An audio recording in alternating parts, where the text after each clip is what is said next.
I tell you what, folks, I'm trying to look for it right now, but I know that I've got the other thing opened up and it's about ready to start screaming, like, because I always have it on and not muted. It's not. Well, if I have to, I'll just close everything down and start anew. But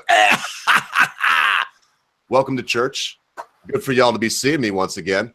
I am very honored today to have some really cool people on.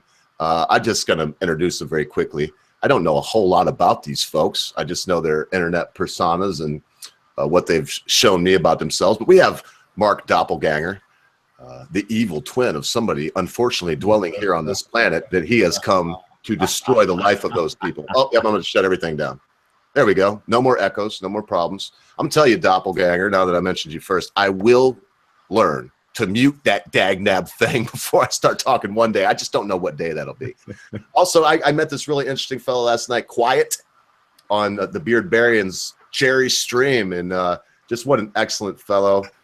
He likes to drink beer like I do, and I figured, well, hell, if there's two of us drunk, maybe they won't notice me so much. It's very quiet. And also, last but certainly not least, just a very interesting gentleman that I just recently met, the Beardbarian, who did something last night in an experimental way that I found to be, in my humble opinion, the most interesting thing that I've seen happen on YouTube to date. And maybe, as I said before, it might have happened and I didn't see it.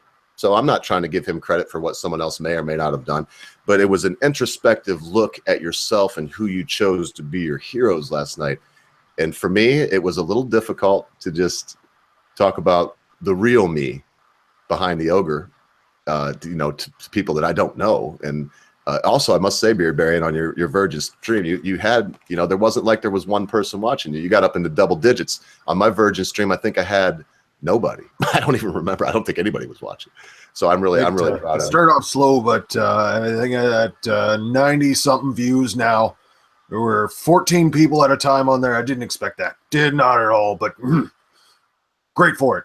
Good stuff. Yep. Because of that, that tells me either, well, I don't want to say the either, but what that tells me is probably, you're going to have good luck at this, because it usually snowballs from there. And heck, nobody's hardly looking right now, but trust me, this is church. Either everybody's off getting drunk on Friday, or there'll be, 3 or 4 people roll in. And I don't know why. I think it's because of Doppelganger and you personally. I really don't know. So before we get into the news, and Dopp, I'm going to have to go get my mail back up, because I had to close. I had like 30 windows open and I couldn't find which one of those windows was the one that was me talking, you know what I mean? In church. So I had to shut everything down. Let's see what I have in my bookmarks. Maybe, yeah, here we have the link. Let me pass it to you directly. All the news? I got the news. I got it. Yeah. Yeah, and there's about, I'm sure we'll get it. I just opened up a new window, so anybody that wants this, in fact, Dopp's already doing it. Thank you, Doppelganger. Before we go into this is Casual Friday. You can see I'm wearing my preacher shirt. I don't have my tie on, and Beardbarian is here to just a badass. Anyway, we'll talk about that probably later on. You look so good, Beardbarian. I'm slightly jealous that you upstage me way on my own channel. I'll send you some furs sometime. We'll make it work. Oh, my gracious. Have we introduced our quiet guest yet? Oh, didn't I? Yeah, I introduced him. Yeah, you did. You pretty much just said he's a drunk, and I'm here. So yeah, everything that needed to be glad said. to have him here, because maybe they won't notice that I'm so drunk if I have a fellow drinker with me. All right, so let me That's do what the horn's for.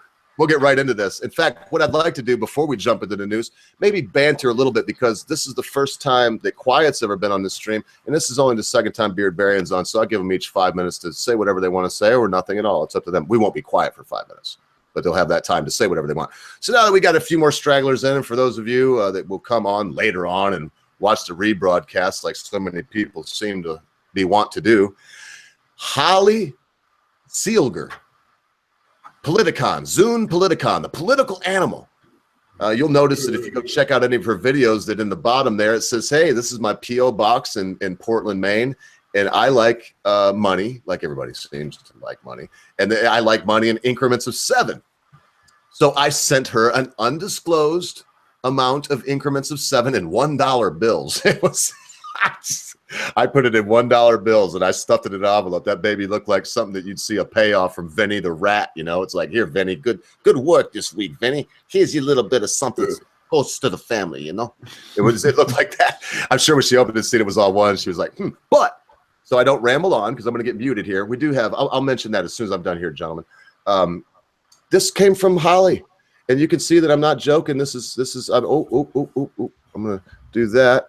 And, you know, she wrote a little thing there and says, you know, hi, thank you. And so if you get a chance, if you like her stuff, go ahead and go sub to her, watch her videos. And if you feel like putting 7 or 14 or 21 or 42 or, you know, $84 bills in an envelope, go ahead and send them to her. And she may be lucky like me and actually get a postcard from me.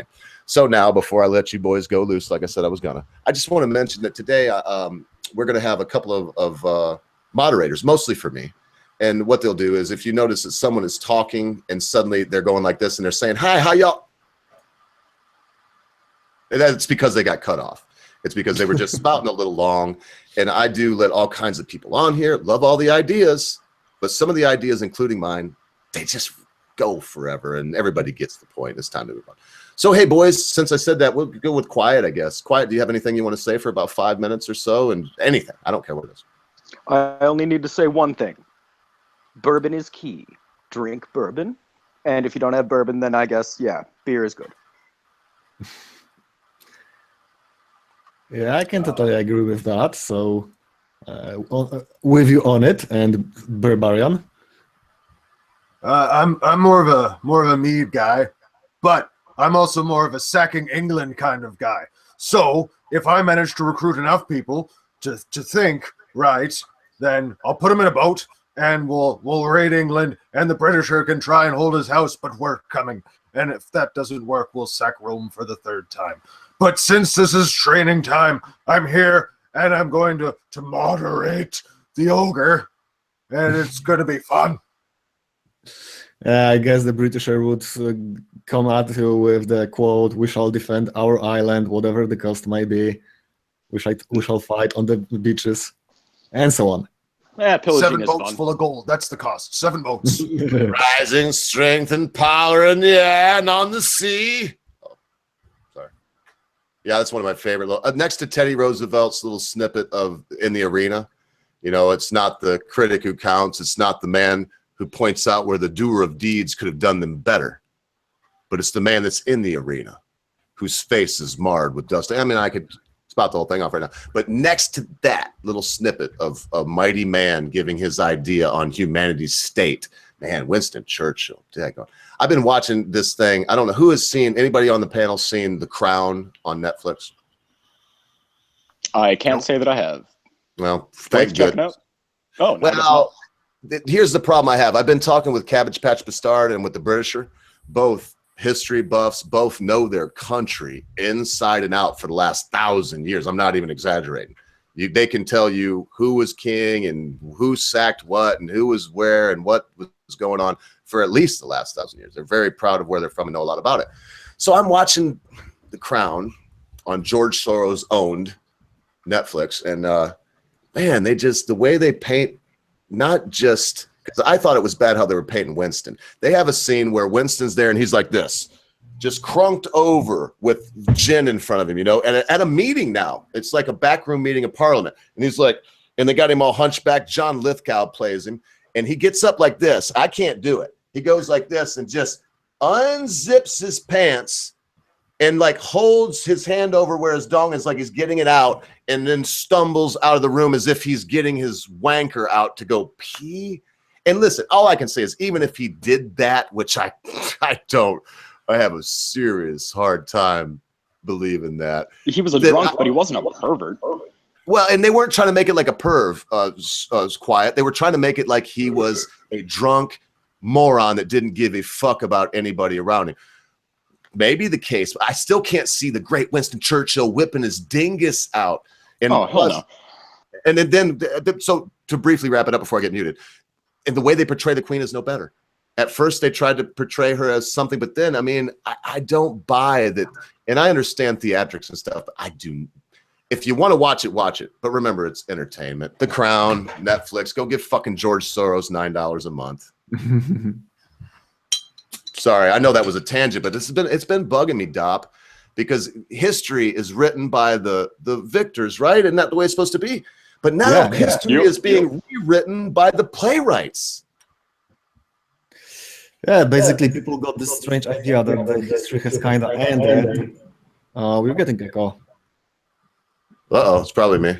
I'll put my headphones in. Okay, so basically people somehow got this idea that history is basically over and everything has been sorted out in a way. Now we are living in those strange times that supposedly we are just getting slightly better ever so, and that's it. That's because we're not taking the obvious route, which is sacking England again. And all that now is history, and they'll write about it, and there'll be something we're talking about. Right. Good luck with that, mate. Thank you. However, judging by the previous attempts at sacking the Britain, well, you may want to prepare extra carefully. You know, I'll they bring used to be two an trebuchets. empire. Say again? I'll bring 2 trebuchets. Frankly, I believe actually that the current wave of fascination with trebuchets is kind of strong in England. So be prepared for counterfire. Yeah, well, catapults are nothing. You're right. They got the punkin' chunkin' and whatnot. They really, I've seen them hurl a freaking truck, Dopp, like a pickup truck, you know? Hurl a trebuchet through that sumbitch at least 200 meters, man. I mean, that's crazy. Come to think of it, it's just a wooden device, and yet it can throw something crazy far. Yeah, now don't the French get credit? US then. Don't do that, man. Canadian Bacon. Watch the movie. Nobody's seen Canadian Bacon with John Candy. But what about all this extra money that's being pumped down there? I could use that. This Apple thing. Oh yeah, here we go. And I'm on it, man. So we that was a great segue into the fact that we are here to do a little news on Casual Friday. I did notice this, Beard Barian, since you mentioned it, and your barbaric way. Apple plans to spend $1 billion to support advanced manufacturing jobs in the U.S. This has come from the Washington compost pile, to quote Mark the Moron Dice. Apple says that it intends to bolster the U.S. manufacturing sector by creating a $1 billion, quote, advanced manufacturing fund, end quote, with some of that initial money going toward a company the tech giant is prepared to partner with, Chief Executive Tom Cook has said. The announcement, which Cook made Wednesday on CNBC, comes after months of focus by President Trump on jobs, manufacturing, and the global economy. Cook did not appear to suggest that his company's decision was influenced by Trump, but the president has showered praise on companies such as Carrier, SoftBank, and the Charter Communications for promising to hire more American workers, even if some of those pledges predated Trump's tenure. Boy, they got to put that in the compost pile. But I don't know how long y'all want me to read down this. I will go down the whole article. It's not huge. I think we got the core of the news already, and it's worth mentioning that Apple basically designs their phones and creates the software in the USA, but actual manufacturing is all done overseas. Both the components, like displays or the chips or whatever, are created in China, and the final assembly also is done in China. So basically all the manufacturing jobs are outsourced. And if we can get some of them back, that's good. That's why I didn't raid down there yet. But if people are working, it means they have money, and it's about bloody time.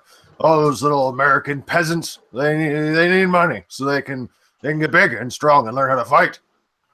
Ridiculous. Hey, what you got in that horn there, Beard Barian? And I got to say this. Mead. Look, oh man, I love the mead and I hate the mean. But I'll say that Trump is a glory whore that makes us assembled here look like peasant serf morons that don't know anything. I mean, he will take credit for anything that he possibly can. Well, I mean, yeah, just look at the, his fucking business model. Okay, put my name on it. And he's more of a businessman than a fucking politician, my God. And how is that a bad thing currently? Oh, not a thing. But I do actually appreciate what they're doing by helping out. Like, it's an American company, so why not manufacture in America? I think it's a good idea. Yeah, exactly. More power to the USA workers. Also, basically, currently, as far as I know, Apple is sitting on a huge pile of cash that's overseas, and they're kind of trying to wait out the government to avoid taxation.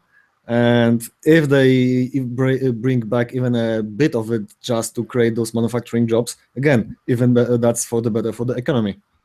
Oh yeah, totally. And with the unemployment rate, yeah, giving people job opportunity is actually just a good thing overall. I mean, that or we employment raids. But thankfully, this warlord Trump is successfully motivating people. I'm glad the jobs are coming back, because now there'll be a point in me showing up with an army. I mean, otherwise it'd just be recruiting. And I don't need more recruits. I need loot. I love you, Beard. So, I fucking love you. Magog says that, calls him King Trump, so it's Warlord Trump up there in the snowy north. Is there Beer Baron? That's how it is? At least in my drinking circle. All right, I'm going to just keep chiming in with like character stuff, so I need to be muted for a while longer. Hey, gentlemen, I want you all to continue on this, because this is the way. Look, there's only 2 Americans here, so one of them, me, needs to be quiet.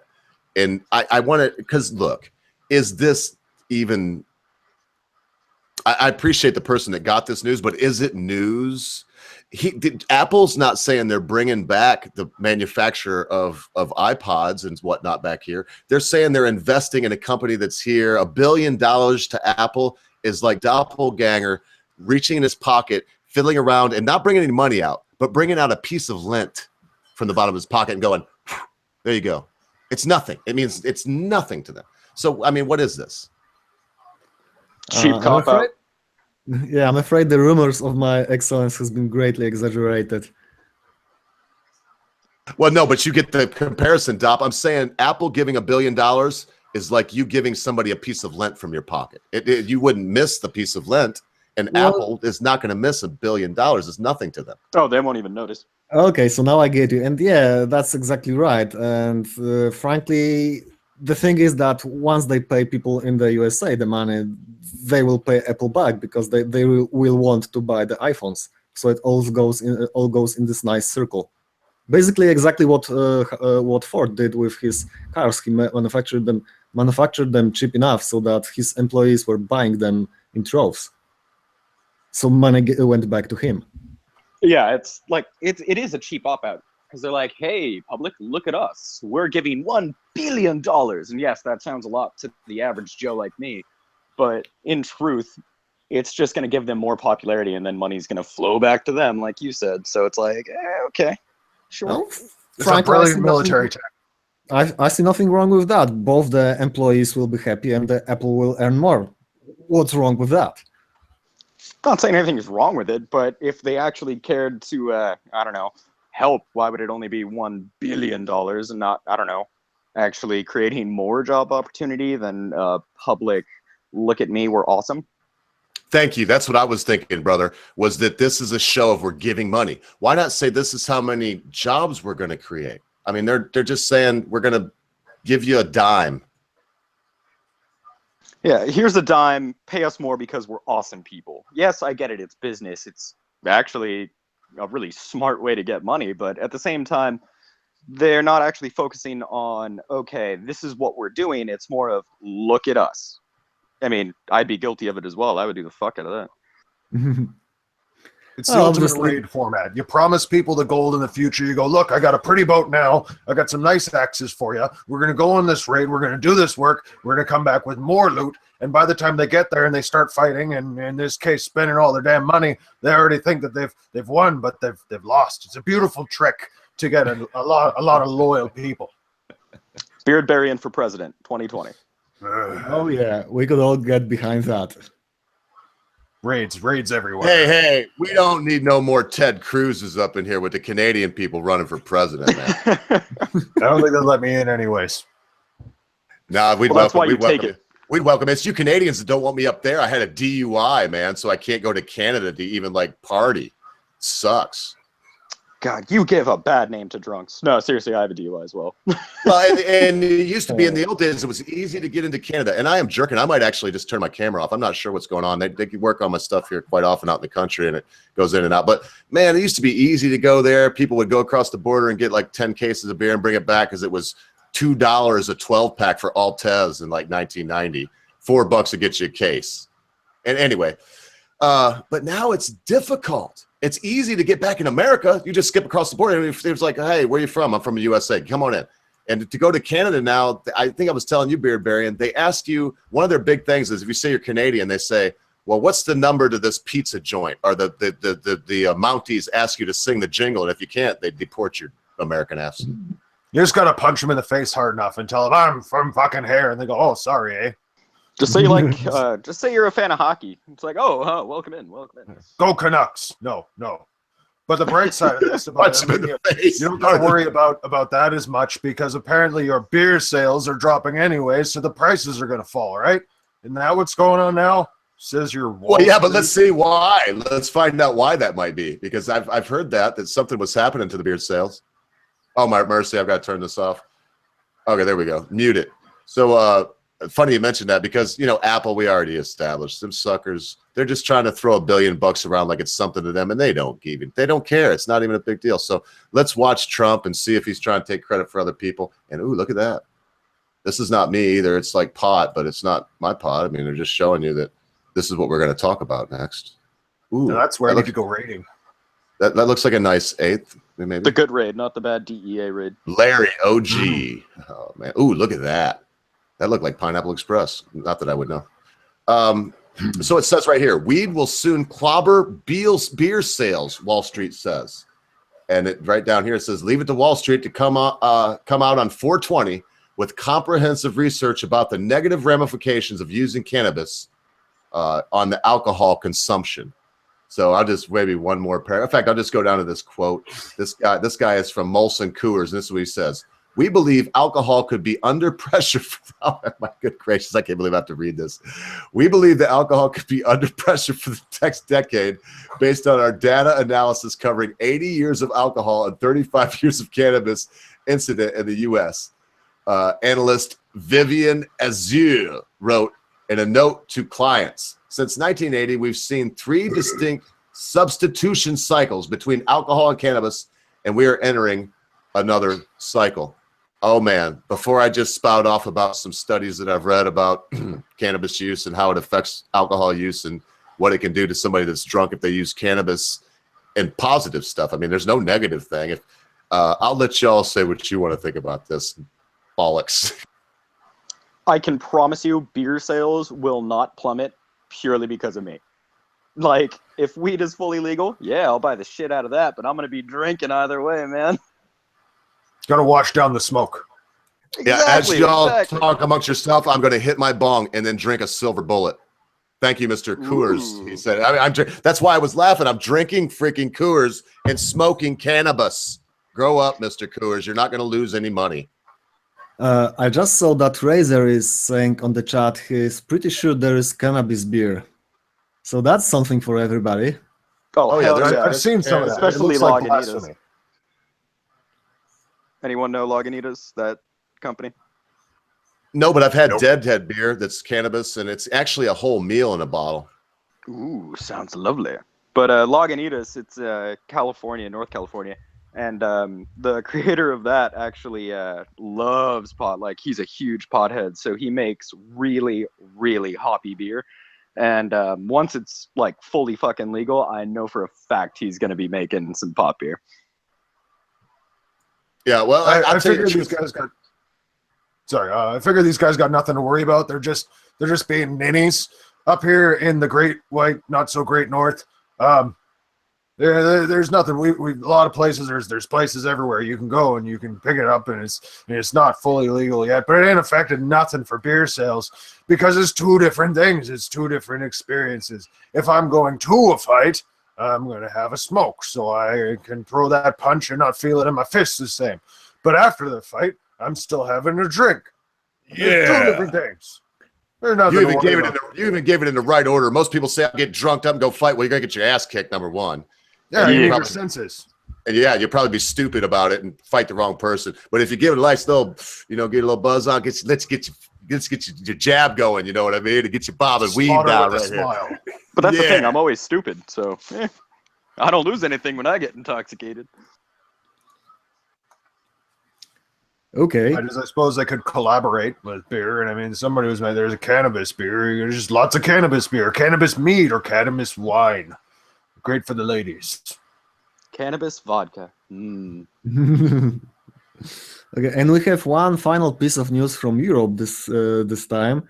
It's kind of funny, so I wanted you, Ogre, to present it. Would you please? There is a link in the side chat. So apparently, Le Pen Right now. has been stepping up her game when it comes to trying to both entertain and convince people. And one of her new inventions is this claim that whatever the outcome of the French presidential election may be, the France will be led by a woman, either her, Le Pen, or Merkel, the German chancellor. Well, The idea being that only Le Pen will guarantee the independence of France, and if Macron was to win, that basically France would be very much under influence of Germany and German-led EU. so what's the discussion about whether or not this is BS or whether or not we think it would be better if it was Le Pen or whatever the hell his name is, the other guy, Macaroni. Macaroni, yeah. I knew it was something like that. Macaroni. Macaroni's good. Well, so if it's macaroni or Le Pouf. I just find the idea funny that basically the France is kind of guaranteed to have a woman leader, and it's only up to people whether it's Le Pen or some foreign lady, in this case, German chancellor.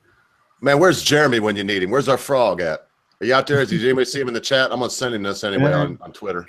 He's not here yet. I would love to hear. I'm sending it right now to Rule Spider. I don't know if you're listening and you're busy humping one of your many girls from your harem, or one of your many boys, apparently, or if you're eating some kind of giant rabbit. But if you're not busy, sir, swing on in. We'd like to hear your opinion on this. So to me, dude, it's just Dopp. This is just a last-ditch effort for them to try to. I mean, she's losing. She's gonna say whatever she can. Yeah, we've all been there, seen that in case of both Brexit and the recent political election, presidential election in the United States. Yeah, so we are all hoping that in the end, the good people, in this case, Le Pen, will win. And then just the voters are shy to admit to the pollsters who they are really gonna vote for. Yep. They weren't any less shy down in Americana land. And everybody was kind of hush. I think it's going to be the same thing.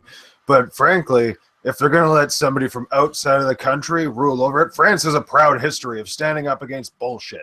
I mean, people don't necessarily agree, but France has an amazing history. And if they're going to buckle under some lady from somewhere else's control, they might as well give it to me. Well, and as a northern barbarian, sir, I must ask you, because I just heard a little bit about it. How do you feel about the the French? Personally, I love the French, but that's the real French, not the Quebec French. The Quebec French are totally different, and we all hate them, and they all hate us. How are they different, sir? If I can press you. It's a really, really fun thing. The French have a culture of beauty and cuisine and war history and glamour, and the Quebecois French have a history of bad food, bad accents, and tossing their fingers up at everybody. It's a giant orgy over there, except that nobody's clean. Yeah, and what do they call the gravy and cheese and French fries thing? It's like poutine, and it's delicious. Poutine. I'm not saying it's not delicious. I'm not saying it's not delicious, but like you said, I would put that in the category of shitty food when you think about French food, because they bring you something on the plate that looks like an ogre vomited on it. Now, I've had it. It tastes delicious, but it really does look like a train wreck. I can't imagine going to Paris and getting that anywhere. No, not like that. I mean, half the stuff out here doesn't even have proper cheese curds. They just throw some mozzarella on it and some shit powder friggin' gravy. It's garbage. No, you got to have the curds. It's not even really cheese, right, Barbarian? Because it's the process. It's the squeaky curds. Yeah, squeaky curds. Mm. Oh man, I'm probably getting off the rails here, Dopp. But I just like the Beardbarian's take on this. So let me tell you something, Beardbarian. There was a Canuck, and there was a French Canadian, a Quebecer, and they were fighting over this magic lantern. And as they were fighting over it, the genie popped out. And he was like, well, look at this, man. I don't usually get confronted by this apparition here of two people. It's usually one. And I give out 3 wishes. But I'll tell you what I'll do. I'll give each of y'all 1 wish. So, of course, the Quebecer, man. He's like, I go first, sacre bleu. I must go before this dirty heathen. He does not even attend the Catholic Church on Sunday. And I know my accent's gonna suck, but so he's like, okay, a little bit more. And of course, the Canuck was like, it's cool, eh? Let him go first. And so the G's like, all right, what do you want, Quebecer? And he's like, I will leg a wall 1,000 feet high, going all the way around Quebec to protect our ways and our people. That's probably more like Middle Eastern, I don't know. And so the genie was like 1,000 feet tall, all the way around it. Wee. Boof, man, big old fucking wall all the way around Quebec. It's like very few little doors to get in and out of it. It was like, oh, sacre bleu, now we will be separate from the rest of this shit-eating, no-count country. Fine. He's like, okay, what can I do for you, Canuck right here? He's like, fill it up with water, eh? I've heard another version That's a good one. Where do. the other Canadian goes, oh, nothing, I'm good. He already wished for what I was going to ask for. All right, so that's like that's joke from Boondock Saints. That's a really good movie, and that's why I'm on this. As you swill your mead, sir, is that it's amazing to me that you have this small group of people that are fighting to have more French on menus and to close down your restaurant. So like that's probably off topic, but man, it's funny to hear that. How many French people are there in the up by the Nanook of the North where you're at? Oh, where I'm at, none. But Parlez-vous français? West Coast. Parlez-vous français? No, not really. I learned more German than I did French, and I got in a lot of trouble trying to speak French when I was young because I speak French with an Italian accent, and they don't like that. So in other words, you don't only have to speak French, you have to speak it the way they want you to speak it. Oh, yeah, and the education system teaches two types of French depending upon where you're at, because there's French, and there's Quebecois French, and there's actually slightly different words or whole different slang terms because it's different cultural places. But the French over here don't have the backbone that the French do in France, and that's why I really hope that they're not going to go ahead and hand over their country to someone outside of it. That's just silly. Yeah, and I did notice there was another story, but I would say this, Dopp. What about, where did you want to go with that since I derailed it so horribly there right as we were getting started? I think that it would be best if Le Pen won, but it just doesn't look like she's going to win, man. Frankly, I believe it's too early to call, and one serious terrorist attack could change it very significantly just as well. So we shall see. I can't deny. You'd think that they would just remember the dozens that they've already had, but I couldn't agree more with what you just said. One thing like that. And now, if there was a terrorist attack, who do you think would have the upper hand at that point? Heaven forbid if there was one. Sorry, I got distracted by Billy. That's okay. I was just wondering if there was a terrorist attack, who do you think would benefit from something like that? Yeah, definitely Marine Le Pen, because as far as I know, the Macron doesn't really address the Islamic problem, and people recognize that. So I think Jeremy would give us much better overview of that. Maybe he will join us later on, but most probably Le Pen would be much better off in such case. Yeah, I'll tell you what, man, that you never know what's going to happen, I guess. But in the end, we can see what's happened when we just open up the door and let the hordes come in, so to say. I mean, if be in there. Well, right. But you know what, Beardbarian? Nobody just opened the door so your people could, so the Germanians and whatnot could come into fucking Rome. Yeah, the barbarian was right. The barbarian was at the fucking gate. Hector at Portus. You know? I mean, it's not like they were right. So, and now we see the barbarians, they're like, hello, can I come in? I'm going to rape your women and take your culture away. It's like, oh, yeah, come on in, man. That's cool. What's wrong? Man, I got to try that. I mean, it's working out good for Islam. And I tell you what, man, the Bronx butthole or whatever his name is was on Dank's show today. Oh, that was blasphemous. That was terrible. That talk was repulsive. I tried to sit through it, but the man just kept on repeating himself of, oh, it is fun that we're hypocrisies, right one after the other. we can't hurt them. It's their culture. They need to integrate, but we need to vet them. But integration doesn't happen anymore. But there's places where everybody's integrated. But he just kept backtracking from any 5-minute chunk. Defeated the last 5-minute chunk. To backtrack a little bit, because I really don't want to get into the Islam topic. I have way too many ideas about that. To go back to Le Pen, and then kind of putting it with Trump, like the poll showed that Trump had like a 1% chance, and it's showing that Penn also has a really, really low percent chance. But you actually can't trust the polls because not many people are honest when it comes to it, because they don't want to be, classified as an idiot or whatever like that. So that I think it's going to be up in the open. It's all fair game. I'm actually excited to see what happens. There's been strange development recently in France in that the Catholic Church refused to back either candidate, and in a way this is considered a tacit support for Marine Le Pen. They couldn't really support her overtly because there is still this bad stigma to the National Front party, but I think the people, the church-going people, will understand what they mean, and maybe, just maybe, that will also help to elect her or something. Oh, I'm just really saying hope she that does even get the it. polls don't even know. Yeah. So in any case, we shall wait and see. Nothing really we can do about that, unless we get audience as large as Sargon, who actually produced a pretty nice video, kind of instructing French how to proceed with memetic warfare. Speaking of barbarian raids. Yeah. You could see that, Beard Baron. You could just read it if you wanted to. Oh, yes. So, Vancouver, Western Canada. Ambulance thief facing charges in Vancouver for stealing an ambulance. An ambulance. I mean, thankfully the police managed to circle around him and block him off and take him out with beanbag chairs, but what kind of person steals an ambulance? Did you just say beanbag chairs? Yes. That's what we... You think we have little teeny beanbags up here? No, we carry teeny little ballistas and fire-hole beanbag chairs. Far more. Well, that's how you do it correctly. I mean, it's a much lighter subject, but it's I'm fantastic. not muted. Sorry.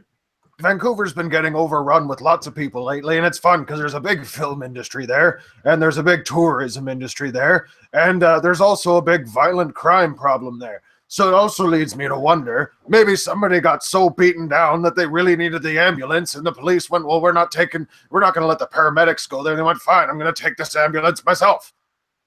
Madness. And get beaten by beanbag chairs. Yes.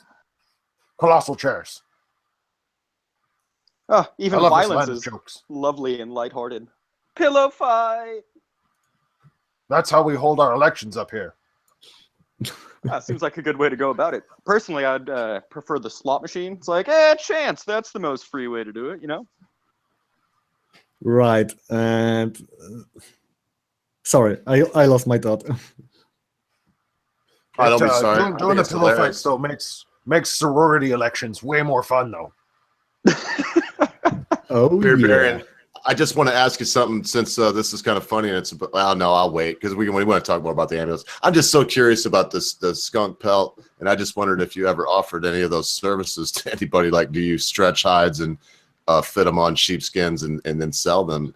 I do know that something like that skunk hide would probably run me around $375, and that would be a friend price. That would probably easily sell for $500 in the local pelt shop if it was mounted like that one is on the sheep. Anyway, I'm sorry I just did it because I can't quit looking at that. And the horn, did you make the horn? No, the horn was a gift. I wish I made the horn. It would have been a real work though, because I mean it's got all that metal working in there. But the furs are easy. It's real easy. I do all this work myself, smash it all together, make it work. It's nice and fun. But, they're easy. I'd say they're easy for somebody who knows how to do it. Because I do a lot of stuff. I say playing music is easy. And the last song I put up that people thought whatever, I did everything in one take. I sat down and did the vocals and guitar while I hadn't played the song in ever, I don't think. And I just did that. I read the chords while I played it and sung it. Then I did the bass and guitar and drums, and that's backwards. Most people do that anyway. And I say that's easy. Well, But there's one thing to remember if you're hunting the animal yourself and you're wanting to tan the hides and keep the furs. If you want to treat the leather and you don't want to have to try and make an ammonia-based mixture out of your own urine or by pickling salts or stuff, you just take the brain matter and mush it into a pulp, and the goo that's left over for the beast. that's no matter the beast, brain treats the cured. hide. Your stuff. Sorry, I cut you off because I'm stunned. That's brain cured hide. Which No, this isn't brain cured, but some of the leather that I use for making armor is. That's the best way. That I've heard that every animal has just enough brains to tan its own hide. Is that true, sir?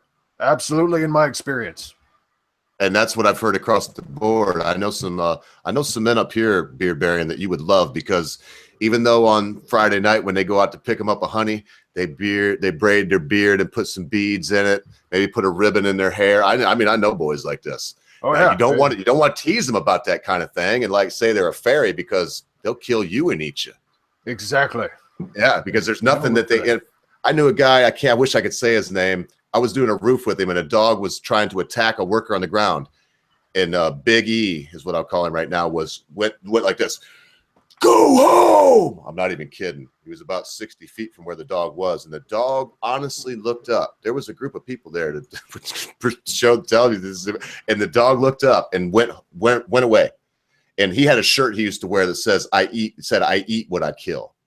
And, you know, he was the same way he did. But I tell you what, you'd see him going out on Saturday night when he was going to try to pick him up a little ogre girl. And, boy, he looked like just doggone the nines, man. Suit on, big beard, ribbons in it, shit. He was something else.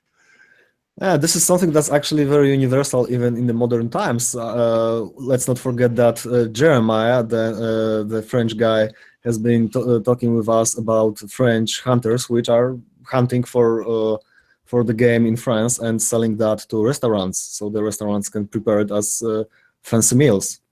In any case, we have a question for the ogre from the audience. Ogre. So Terry Henley is asking, what's the axe in the background on the wall? Oh, I'm glad you asked me that, because I just tweeted, I just sent it out in the chat. But the black one right there that you can see real good is a 3/4 size Iceman named after Paul Stanley, Iceman from the band Kiss. It's from about in fact, I have to look to make sure. I think it's from 1984. And then the white one is a 335 Gibson, just your standard blues machine 335 model.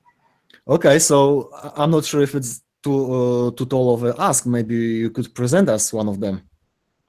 Yeah, I mean, you want to? I'll show you all the. It's easy for me to grab. I'll show you all the Iceman. Yeah, I sure hope that the chat will enjoy that. And ogre, is it even really playable without an amplifier? No, not really. I have an amp right here, but I haven't tried like amplified yet. But this is, and the difference is the full size Iceman. This goes out a little bit further and has a bigger, more exaggerated hook back, and then the whole guitar is a little bit bigger, and then the point back here is bigger, and it weighs a lot more. Now I won't lie, because this is alder wood, which is a really heavy wood, and it really resonates. The larger one sounds better, because when you get believe it or not, these little strings vibrate this body. And when you have that vibration, the resonance behind the pickups, and you can see there's some scratches in it. I've used this many a time and many a gig, but for the year 1984, gotta get back in time. Bum, bum, bum. It's pretty good for gotta get back in time, for 1984. But this is a Gibson, this is a Ibanez Iceman. They call it the ICE 110, I believe. I hope I'll get that right. Maybe ICE 120. And you can't buy it because it's mine. Is it something that you used to play yourself?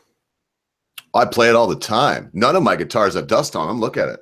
This thing ain't got no dust. Everything you see here, I play the guitar 15 minutes a day, whether I need to or not. Okay. Every day. I've done that for years. If you don't, I play my drums 15 minutes a day if my wife's not home, because it is loud. So how come that we get a new song from you only like once a week? Maybe you should drop. Well, I do. Yeah, I do a lot of other stuff. And whenever I put a song together, I was putting up just me with the guitar, but I kind of like to do a production Dopp. So the reason they're spaced out a little bit is there's two reasons. One reason, keep it a treat, right? If I do it every freaking day, it's like you've heard it. but I've actually feel like I've been doing too many. But if I do 1 or 2 good ones a month, which I honestly, in my humble opinion, haven't done a really stupendous one. I was bragging earlier about doing the last one all in one take. Well, that's not really good. That's just a lazy guy that thinks he's great doing something really quick. If I would have took my time on that, it would have actually had the instrumental break in Whiskey Bent and Hellbound. There was no instrumental break in it. I just ran the verses right together without anything. So anyway, so that said, those are the reasons is that I want to keep it a treat, and so that you don't get sick of it. And I'm a very busy person is the second. I got a lot of stuff going on. So if I'm going to do anything more than I've done, because even though I did it in one take, I mean, you look at it, it's a 3-minute song. I had to do each part. Then and I know this is going a little long, but I want to explain it. If you have Audacity like I do, because it doesn't cost anything, the track, as soon as you record a track, when you record the next one, you can see it when you push stop, it goes dunk and it like moves. And then you've got to align the freaking tracks. And that's why I do the vocals and rhythm guitar at the same time. Otherwise, I would because I can do the vocals way better if I'm not thinking about doing the guitar part. I think just about anybody can. Okay, anyway. So I just dropped in chat link to your newest song by Hank Jr. What was the title, please? Whiskey Bent and Hellbound. Yeah. I get Whiskey Bent and Hellbound. Which was dedicated for Carrie. So Carrie, thank you for being with us, and this is the song for you. Oh, and I did that because I bust her balls. She's really good at debate. She's got a very powerful voice. I don't look at her as a girl. I look at her as a dude without a dick. So I'm as hard on her as anybody can be. In fact, Dopp, you and her both gagged. I mean, one day you told me I was building a straw man, and I did go back and listen, and no, I repeated her words is all I did. Anybody can go back and listen to that. I repeated her exact words. And so, and because of that, that's why I took her request. I even said at the beginning of that song that I'm doing this, that I'm sometimes selfish. I wasn't saying that because I love the song I did. I don't really care for Hank Williams Jr. a ton. I like that song, and I like Family Tradition and a couple others. But I did that because I wanted to do something nice for Carrie, if you want to know the truth.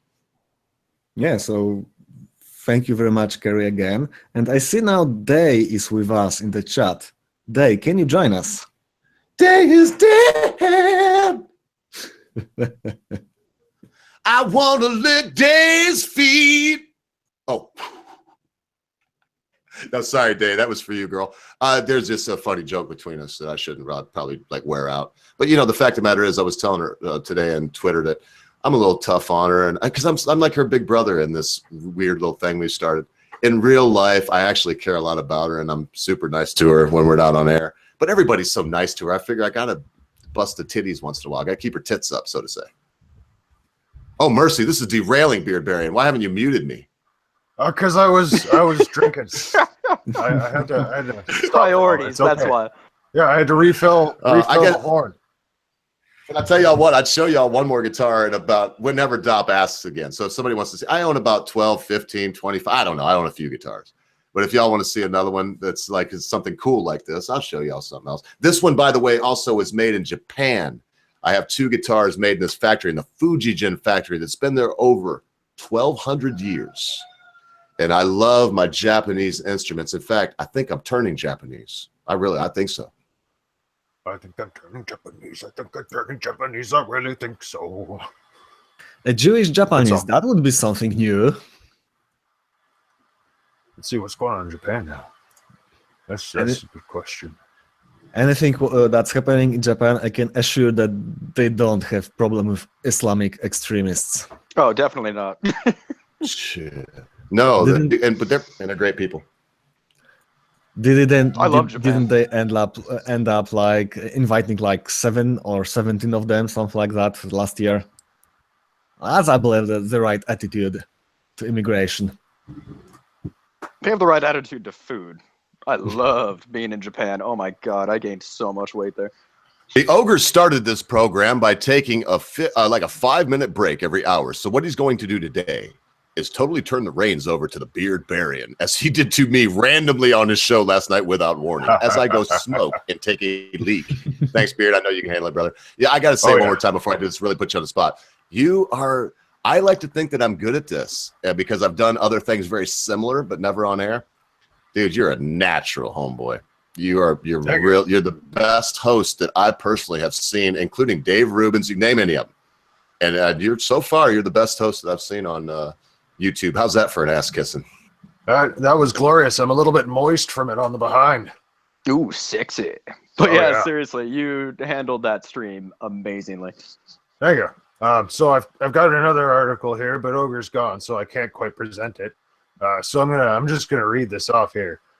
Baby powder jury awards woman record-setting $110.5 million in cancer lawsuit. A woman blames ovarian cancer on her use of J&J's talcum-containing product for more than 40 years. 40 years of powdering her butt and she got cancer. I don't know how the heck she won this thing. But let's see here. A St. Louis jury has awarded a Virginia woman a record-setting $110.5 million in the latest lawsuit alleging that using Johnson & Johnson baby powder has caused cancer. The jury ruling Thursday night for 62-year-old Lois Slemp of Wise, Virginia, comes after 3 previous St. Louis juries awarded a total of 197. Man, I gotta raid these people. 197 million to plaintiffs who made similar claims. Those cases, including the previous highest award of 72 million, are all under appeal. Does talcum really causes cancer? This is ridiculous. What kind of news is this? How many people powder their butts and then look for cancer and blame it on their butt powdering? Maybe it could be the butt powdering cause that caused it in the first place. Well, I mean, I rail butt powder on a daily basis, and I have nose cancer, so I totally believe it. I mean, we all do, but I don't know if it's the powder. I mean, it could be the 30 smokes I have a day. Oh, geez, it looks like she was diagnosed with ovarian cancer. That's some deep. Where is she putting this baby powder? That's quite alarming. alarming. My ovaries. Oh. Internally inserted baby powder. That's madness. Oh. I guess she didn't get the owner's manual for her Wagyu. Well, she's 62. Maybe, she's been using it for 40 years. She's been using that stuff on her vag since she was 22. Holy jeez. Oh, is she still wearing diapers?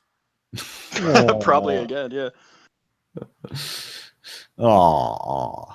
Well, okay, so depends. I think it's best to change the subject a little bit. And Migis of Tau is asking about the Blair White flag on the screen. And yes, indeed, she will be joining us on Monday. So please be tuned. And earlier on, Day is asking, so what's with the Get Up Bird Barian? Taking tips from Magog, perhaps. The Get Up? What are you talking? This ain't no Get Up. This is what I rate in. And no, it's not taking tips from Magog. It's that he knows what to look out for when I come kicking his tower down. It's that simple.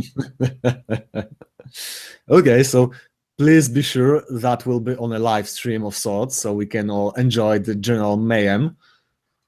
There'll be a live stream and probably a couple standard videos as well. I'm just waiting to hear back from Magog as to when he's going to have his defenses ready, because I believe in a sort of fair fight. Sort of. I mean, I don't want to catch him in his underwear. That'd just be creepy. Nobody creepy wants to see or wanted? Both. But not on a video. Maybe a private video, but not a public video. In private rooms, behind closed doors. He called it a get up. Yeah. Isn't get up and raid. Dopp is here to do many things, and once in a while he fills in for Cabbage Patch Bastard. No, I didn't call it myself. That's what they. No, I just thought. No, it was funny. It was funny. Just get up. I'm just busting your balls, man. I like you, Dopp, because you're our other resident curmudgeon. I wouldn't call you curmudgeon though. You're too young. This is a 1979 Dean Flying V. I bought it because my Jewish father's name was Dean. Sweet mother of Jesus. That is gorgeous. This was made in the US. Gorgeous guitar. This is the first guitar Dimebag Darrell played. God rest his soul. Cheers to Dimebag. Dimebag, yeah. Amen. Okay, Ogre, I remember the other day you were saying something about a story how you get one of those guitars, like basically randomly you found something on somebody's attic or something like that. Maybe you have other such stories. Yeah, well, the Dean Flying V, I was actually doing a gig, and there was a musician there that was down on his luck, and he thought I was just, and at the time, I wasn't a starving musician anymore. I did start out that way. I mean, I've told the story. I used to ride my scooter around and play for hamburgers and $5 bills. But at this point, it was later in my life, I'd made some good business decisions. And he had this guitar, the Dean Flying V right here. And I didn't even know it was for sale, but I was going to get up and play with this band. And I like Albert King, and I love the song Crosscut Saw. And I also like reefer and champagne. Bring me champagne when I'm thirsty. Bring me reefer when I want to get stoned. I like that stuff. And he played a Flying V, only it was a Gibson. And so I was like, let's do champagne and reefer, boys. And we played the song. It was came off well. I did the vocals and tried to do the lead. And when I got off stage, he was just saying, oh, by the way, that guitar is for sale. I'm just stuck in this town, and I want to get the fuck out of here and get back to my family. And I need, I think it was like $150, he said, to get on the bus. And I didn't say anything to him. I let everybody else, and somebody else offered him the $150. And before he sold it to him, I went up to the gentleman, and I won't say the amount, but I reached in my wallet and I pulled out a few crisp, clean Benjis, and I said, hey man, why don't you take the plane, homeboy? And he gave me the guitar. And I think he could have taken the plane first class also. Victory. Yeah, and you know what? That's what life's all about. So I do have some pretty cool stories. I think most people would be like, they probably suck, but to me, I would never be a Kramer. I wouldn't sell my stories to anybody for anything. It makes me think of Razor Fist. Anybody that's been in a band or worked in record stores, or he's worked at EA Games or whatever that is, GameStop. Anybody that's worked in that kind of thing and been around creative people, gamers, that kind of thing. I mean, you're going to have some stories, and in my opinion, they're all cool. But the best thing that's ever happened to me is the few times in my life where I was down on my luck, and I played somebody a stupid song and played my heart and soul out now. And then they were like, hey, you look like you could use a shower in a room tonight. Here's a hundo. Have a great night. And, I remember many a time being like, oh, yeah, thanks, man, and trying to be the cool guy, and then leaving with my head bowed and a little trickle, just a tiny glistening tear trickling out of my face, down my trackless cheek. The man tear. Yeah, and thinking to myself, humanity is not dead. And love and life and beauty and hatred and peace and violence, they're all still alive, and the human being will survive no matter what. And those are the little things that make me want to get up every morning. Yeah, there is also a very humbling part of the story in that no matter how successfully we are today, one day we will depend on somebody other's goodwill, and for that day we really need people of goodwill and the humanity in the people. You better believe it, because one day or another we're all going to get old, if nothing else. And I don't care how much money you got, George Soros. Yeah, it don't matter, George Soros or Nelson Rockefeller, 6 heart transplants, Nelson. Eventually your day of reckoning comes, man. And whether you like it or not, somebody's going to have to wipe your ass for you, just like me. Oh, well, that got deep and dark. Beer Barry, and you're here to keep it light. Sorry, I'm answering Do the your chat. job. I was answering Day about the outfit thing. Really, I've been actually doing this for this stuff for 10 years now, and I do it. This is the first time that I'm doing it on a stream or video, but it's been a long time. And Miggiest was asking if I do it at like Ren fairs and LARPs and stuff, and yes, I do. Mostly at larger gatherings, at least 100 people, and I show up and people give me either a drum or a drummer, and I just sing for hours and hours and hours and hours, which is why I have a big horn, because it takes a lot of booze to sing for that long. It's a lot of fun, though. A lot of booze. Speaking of booze, I'm going to go recharge. Hey, Dopp, it's Casual Friday, so I'm going to have 6 beers today. I'm only doubling the rule, man. Well, you're the boss. You make the rules, right? No, I'm not. Oh, you know better. You and British are the fucking boss. I'm. Hashtag fuck it Friday. Let's get drunk. Yeah. I'm all for that. Tell you what, I'm gonna break out my whiskey just as well. Give me a second, please. Yes. All right, everybody who's listening to this or in the chat or listening to it afterwards, it is your moral obligation at this point in time to get yourself something to drink. Cinco de Alcoholic, Drinko. and join us immediately in getting this book. The hardest beats asks, are traps gay? No, but I am a little bit for liking them. All right, well, traps. I got, you got to talk to Count Dankula. I'm taking my hat off because I'm going to get sweaty drunk here in a minute. So what I'm trying to say is, Bill Dib wants to know if I'm doing a voice. Yes, I'm doing a voice. It comes out of my throat and it rumbles. It's a voice. It's a real one too. yeah. Hey, listen. No, I got nothing. I was gonna say it makes a noise, therefore it's real. Yes, it is tangible through your ears, through the speakers. Vibration. Or maybe I've yay. got 3 midgets behind me ad-libbing. Oh, you got midgets? Lucky bastard. 3 of them. 3 midgets. Ooh, big spend Yeah, on. sisters. It's a great time. Triplets. Yay. Can you spin them like tops? Every damn time. All day, every day. Happy Friday. In just 16 minutes, we will be officially celebrating 420. But at the moment, Cheers. I'm going to do a pre-swat for all y'all that either can, can't, or, oh, I don't have a lighter. Oh, my God. And you Oh, no, call wait, yourself I a have a stoner. match. I have a match. I don't have Okay. a lighter. How do I not? Oh, I got a lighter. It's deep. It's buried deep in my pocket down by my penis head. Hang on a Oh, second. okay. I've got, I touched That's my it. It was favorite fun. That place was to fun. go. That was from Keep a it by your guy. heart. My magic stick, my magic staff. I'm sorry. I call it my fetish stick. It's my fetish wand. Like the old fetish men of old. So, and anyway, here we go for all y'all. It's the pre 420. Now we have 15 minutes to go. Get out your bongs also with your boozy.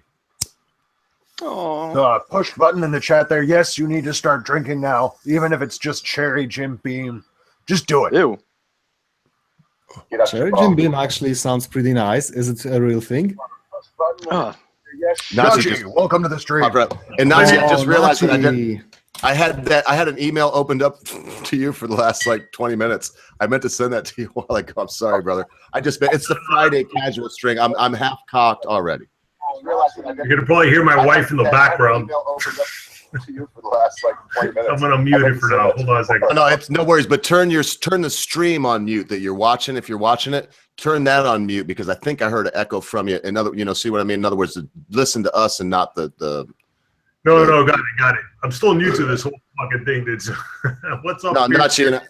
I gotta tell you the truth. With you here now, because I do the music thing, and like I said before, I wouldn't trade my talent for anything. But with you and with Beard Barry here, what he's wearing, like the skins and stuff, he stretches, he tans hides, and with your art, I really do feel slightly humbled. I'm glad you made it, brother. Sorry, because I had it on mute. No, man. Hey, thanks for having me on. Dude. I'm going back and forth between turning on the mute button, turning it off. Now, finally got the door closed over here. You don't have to mute yourself. There's no echo now. Just leave it on if you want to. And listen, this is just casual Friday. And on the day stream, it's a just chill out and say whatever you want, whenever you want. I wish you could have been here. In fact, it's probably my fault because I'm telling you, it was late. I did a stream earlier. The Beard Barian has some stuff that's right up your alley. I'm not even joking. Up on his videos. I was catching up on the videos. And then the one of his story that he was telling where they went to that bar to raise hell and shit. He had the music in the background and stuff. That was interesting. Yeah, that was a fun one. The stream last night, though, brother, it was just it was an introspective look at who your heroes were, and you had to be there. I really would have been, because having you on the live stream, I got a kind of a small look at the way you think, and you're a deep thinker, man. You think about a lot of. You would have loved it. I got a lot of free time on my hands, is what I have. Well, next Tuesday, I'm hosting the next one, and I would be absolutely honored if you'd come and let me probe your brain, along with a couple other folks. Let's do it. Let's do it, man. Yes. I wanted to interrupt you and give shout-outs to Foggy, who says, time to crack open a new bottle. Dude, we are with you. Good man. Good man. So you got Neil that. David asks, is life worth living? Dopp drinks only the best. Also, last time I seen him, he was drinking Glenfiddich, like 4 fingers in a rocks glass, no ice. Oh, that's the way to do it, though. Glenfiddich and Glen. There's the other one. Glenfiddich and Glenlivet. Those two best, like just straight up. Well, I like that Glenmorangie that the Britishers sent me a bottle of that, Nachi. I mean, like a whole, but he sent it to me through the, you know, and it's Glenmorangie, if I'm saying that right. Holy shit. I cracked it up. I was like, I'm going to have a little drink. You know, that first night I drank, it was our first stream with the Hard Bastard and some other people. And I drank about half the bottle. Thought I was going to be, anyway, that is the shit. But it's like Glenfiddich or Glenlivet. You know, you can drink half a bottle of it and wake up the next day and go to work. It's not going to kill you. You know, that's the amazing thing with those, man. I guess quality liquor, you get quality liquor, you don't get as much of a headache. I guess they don't have as much sugars. Yeah, it's all about the sugars are killer. That's why the cherry beam, I was like, ugh, cherry. That's like waking up with a hangover. Oh, yeah. The cheap wine and shit like that. That's why I always get that. Sometimes with cheap wine, even if you don't get a buzz, you still wake up with a headache. Yeah, it dehydrates you, and then with the sugar, it's just ugh. I can't do it. Champagne too. I don't even get with bad wine and champagne. I skip the fun part and go straight to the hangover. So, There's push no buttons in-between. asking me which fictional character would I have as president, and I would have to say Bucky O'Hare. Just indignation. Nobody's going to get that reference, but Bucky O'Hare, Nope. a crass rabbit in space fighting for the freedom of his people. That man didn't take shit from nobody, and he was really smart. And if nobody gets who that is, who would be a second up? Conan the Barbarian for President 2020. Let's get reading done right. That's definitely one of my favorite comic book heroes. I think he's one of my few. I think the only one, really. Him and Spider-Man, but even Spider-Man doesn't compare to Conan. Conan, self-made hero. I just listened. I've read all the Robert E. Howard novels that you can get your hands on. Most of them are redone by L. Sprigneau de Camp, I believe his name is. And so they were like, this is the thing. The ones that I just re-listened to, because I have the audiobooks, were the way Robert Howard wrote them, which he was asked why they're not chronological. Because like the first story he tells is Conan being king. And he was like, well, if you were to meet a barbarian and they were getting drunk and telling you their life story, do you think it would come out perfectly chronological, or do you think he'd just start telling you shit that happened in his life? And so I like if you can ever get your hands on Robert E. Howard's Conan the Barbarian series of books and read them in the order he meant them to be read in, without Sprigneau de Camp interjecting Solomon Kane and I can't think of the other guy, because he wrote about other characters, and to fill in places, so to speak, which Robert Howard said it was completely done. He made other characters that Howard did be Conan and just rewrote Conan and some other things in there, and Aquilonia and whatnot, and Hyperborea to make it sound like Conan.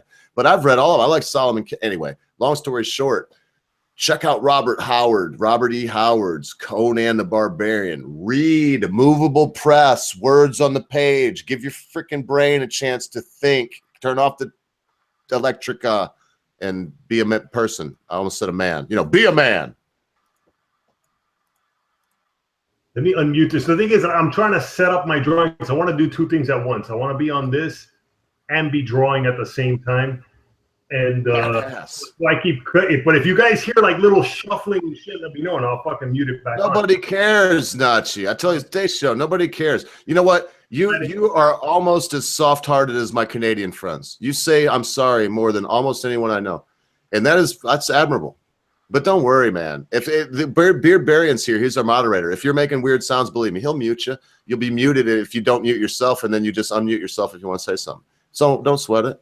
I'm just glad to have you here, bro. The mask, and because Nachi is so cool, he was like, send me a little email. I don't want to get too personal, but he was like, oh, I probably won't have a mask on it. Nachi, I'm just glad to have you, Miko. Mi casa es su casa, hermano. Tu esta mi hermano. Yeah, man. And can you hear that shit in the background right now? That little. Who cares? Yeah, what you said they were repairing your castle or something. Yeah. So on a happy note, I often wonder. So I'm gonna try. Look, I'm gonna try to be beer Barian real quick. So I was wanting to know how you've been becoming an artiste. Beardbarian, what was it at first? That's not even nearly Canadian. I'm trying. What was it that made you get into this stuff? I mean, I know you've been an actor, prompt. What do you call it? Improvisation. Yeah, improv. What made you get into it? Well, to be totally honest, then there was just one day where I was looking at the television and I thought, well, there was nothing quite on there, right? And I looked at my boys and I was like, hey, boys, let's, why don't we do our own thing, eh? Well, actually, it's just I had a really vivid imagination. And one day I decided, I think I was about 6 or 7, that I didn't want to just play video games or just read comic books, but I wanted to start living them with my friends. So we'd run off into the woods and we beat each other up with sticks while wearing, just our regular clothes, but we'd start, go off and start fighting and playing these roles. As kids, everybody plays make-believe. Beard, who was that human that was just speaking to us a minute ago? The Canuck that. Oh, that was just a bad voice, eh? Everybody needs a bad Canadian voice, eh? I didn't know if that was a particular character you'd been working on or something like that. Anyway, go ahead. Oh no, that was just a terrible, terrible voice, and I don't feel bad about it at all. I'm gonna drop the Beardbarian, the savage beard voice for now because it's really killing my throat. That's great. No, that's good too. But when you were doing the Canadian thing, I think of Gavin McGinnis, and people don't realize because they hear that, how you doing, eh? Listen, fuck, I don't know what you're doing tonight, fuck, but we're gotta go get some beers, right? Fuck. Yeah, we're gonna grab ourselves a case and grab a twofer, and we're gonna go down to the pond and have ourselves a truck party there, eh? What's a twofer? Big old bottle of booze. 2.4 liter. Yes, it's just a colossal bottle. Half of a booze. gallon. Yes, A handle. And I don't generally buy large bottles of beer like that. But playing make-believe with my friends, I had a lot of fun growing up doing that. And then once I started reaching school age, I mentioned in another stream, I used to go to Catholic private school when I was growing up. And then as soon as I went to the public school system, when I was about 13, 14, I showed up in the middle of the semester and there were no classes for me to join. It was the last 2 months of the school year. And I had to take an elective according to the public school system in order to pass my pass that year. So I took drama. So whatever, drama's fucking easy. I'll take that shit.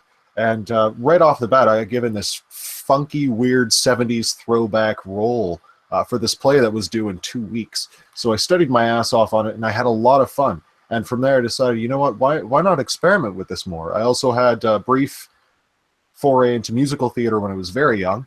And for anybody familiar with the great classic Seven Brides for Seven Brothers, I played the youngest brother, Gideon, in a stage performance of it. And it was brilliant. So it just kind of rolled on from there. I muted myself because I thought I was muted. It's badass. And you said you've been it because I'm asking Nachi too. My path to music was I got so bored with life, I didn't know how to do anything but play the old tuna flute. That's the only instrument I could play until I was about 28. And then I was moving furniture, and we had a guy. There was a dude work for me, and I don't think there's any gay people here now, but we do have a lot of gay people on the show. But this dude was on my truck. I'm gonna leave his name out, but I noticed while we were going out, my wife was with me too. We moved furniture. It's just good to have a hand if you're moving furniture because you never know when no one's going to show up. And so I asked this dude in North Carolina, come on with me. And so I noticed, man, a couple times, because there's some truck driving women that are so smoking hot that you can't believe they're driving truck alone. It's like, holy shit. And so a couple times I was like, hey, look, person X, check that. And he'd be like, yeah. And then one day we were in a truck stop, and he did carry a purse. Like, I remember, and this is another story, but we were at a truck stop one day, and this dude came in that obviously hit the weight pile at every truck stop that had one. I mean, he was a big buff stud, no other way to say it. And he was like, so we were out in the truck about a couple days later getting drunk in the trailer, and I was like, hey, person X, I know you're gay, man. Why are you hiding it from the world? I was like, do you think that I'd like drop you off here if I knew you were gay? And it was a big argument. It's like, I'm not gay, like the dude from South Park. Make a long story short, the next time my wife can hear me right now, so I'm not making any of this up. The next time my wife and I saw him, it was at a rave party where they were trying to give me drinks of the date rape drug, whatever the hell it is. Molly, they were calling it, but it was basically a date rape drug. MDMA, something like that. MDMA. Well, that's a little bit different than Rohypnol, which is what most people think of, or GHB, which activates GHB. That was it. It was GHB. Yeah. So it's a little bit different. MDMA is an amphetamine and is a like. Yeah, right. It was the MDMA. So, and we got a new person here, so I got to wrap it up. But when I saw him at that party, because they were trying to give that stuff to a guy, I'll just call 50-50, because that is what everybody called it. And he was like, "Hey, Bo, you reckon they're trying to get me messed up so they can do me in the butthole?" And I was like, "Nah, Fitty." And he ended up getting really pissed because they kept trying to sneak this, but he knows what he's doing. He was just getting high on it. Was like, "I don't give a fuck." And then eventually, but the dude that was in my truck, he was wearing a dress that night. And it was his boyfriend's house that the party was at, him and his boyfriend. Anyway, I forgot the point. So creativeness, where does it come from? And for me, that kid taught me a few chords on a guitar that was his, and I bought a guitar instantly. I was 28 years old, and never played anything before, a little bit in school, but just learned enough to where that was a little easier than it may have been for somebody that never picked up a guitar. And I just never turned back. The music saved my life, being able to play music. Wait, so you started playing guitar at 28? Yeah, played the drums for a lot longer than that now. Ah, all right. Yeah, no, man, how fucking ironic, dude. I finally bought my first guitar at 26, around there. And it took me a little while to start getting into it. And it was about 28, And it's funny, for somebody with the life goal of being a rock star, to not have bought a guitar to the age of 26, I was a little fucking late to the game. But oh well. But it's ironic that it was around that same age, man.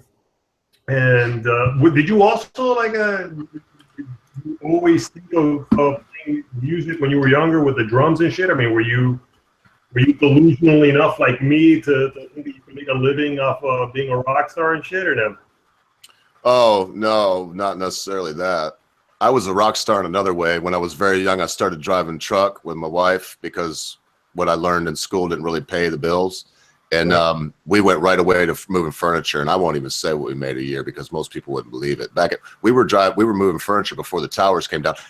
6 months, 8 months, my wife would have to tell me for sure, but before the towers came down, I was standing, and within a year, I was standing at the foot of said towers going, I was doing the preacher thing. You can see it written right here. I was going, "Behold, the Twin Towers of America, symbol of free trade and the only way to live." I did this whole little stupid tirade because you'd have to know me back then. I was a bigger jackass than I am now.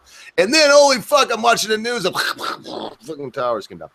But so no, I didn't. I wasn't. I will quote Bob Hope at this point. Bob Hope was asked, "Hey man, the comedy thing has made you a lot of money. What do you think about being a professional comedian? Does it ever get old?"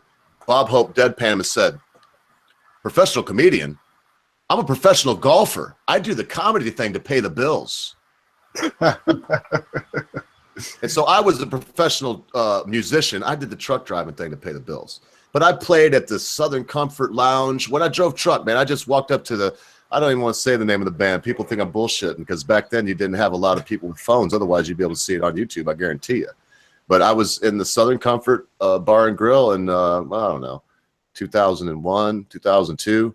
And I just went up to the drummer in this very famous band.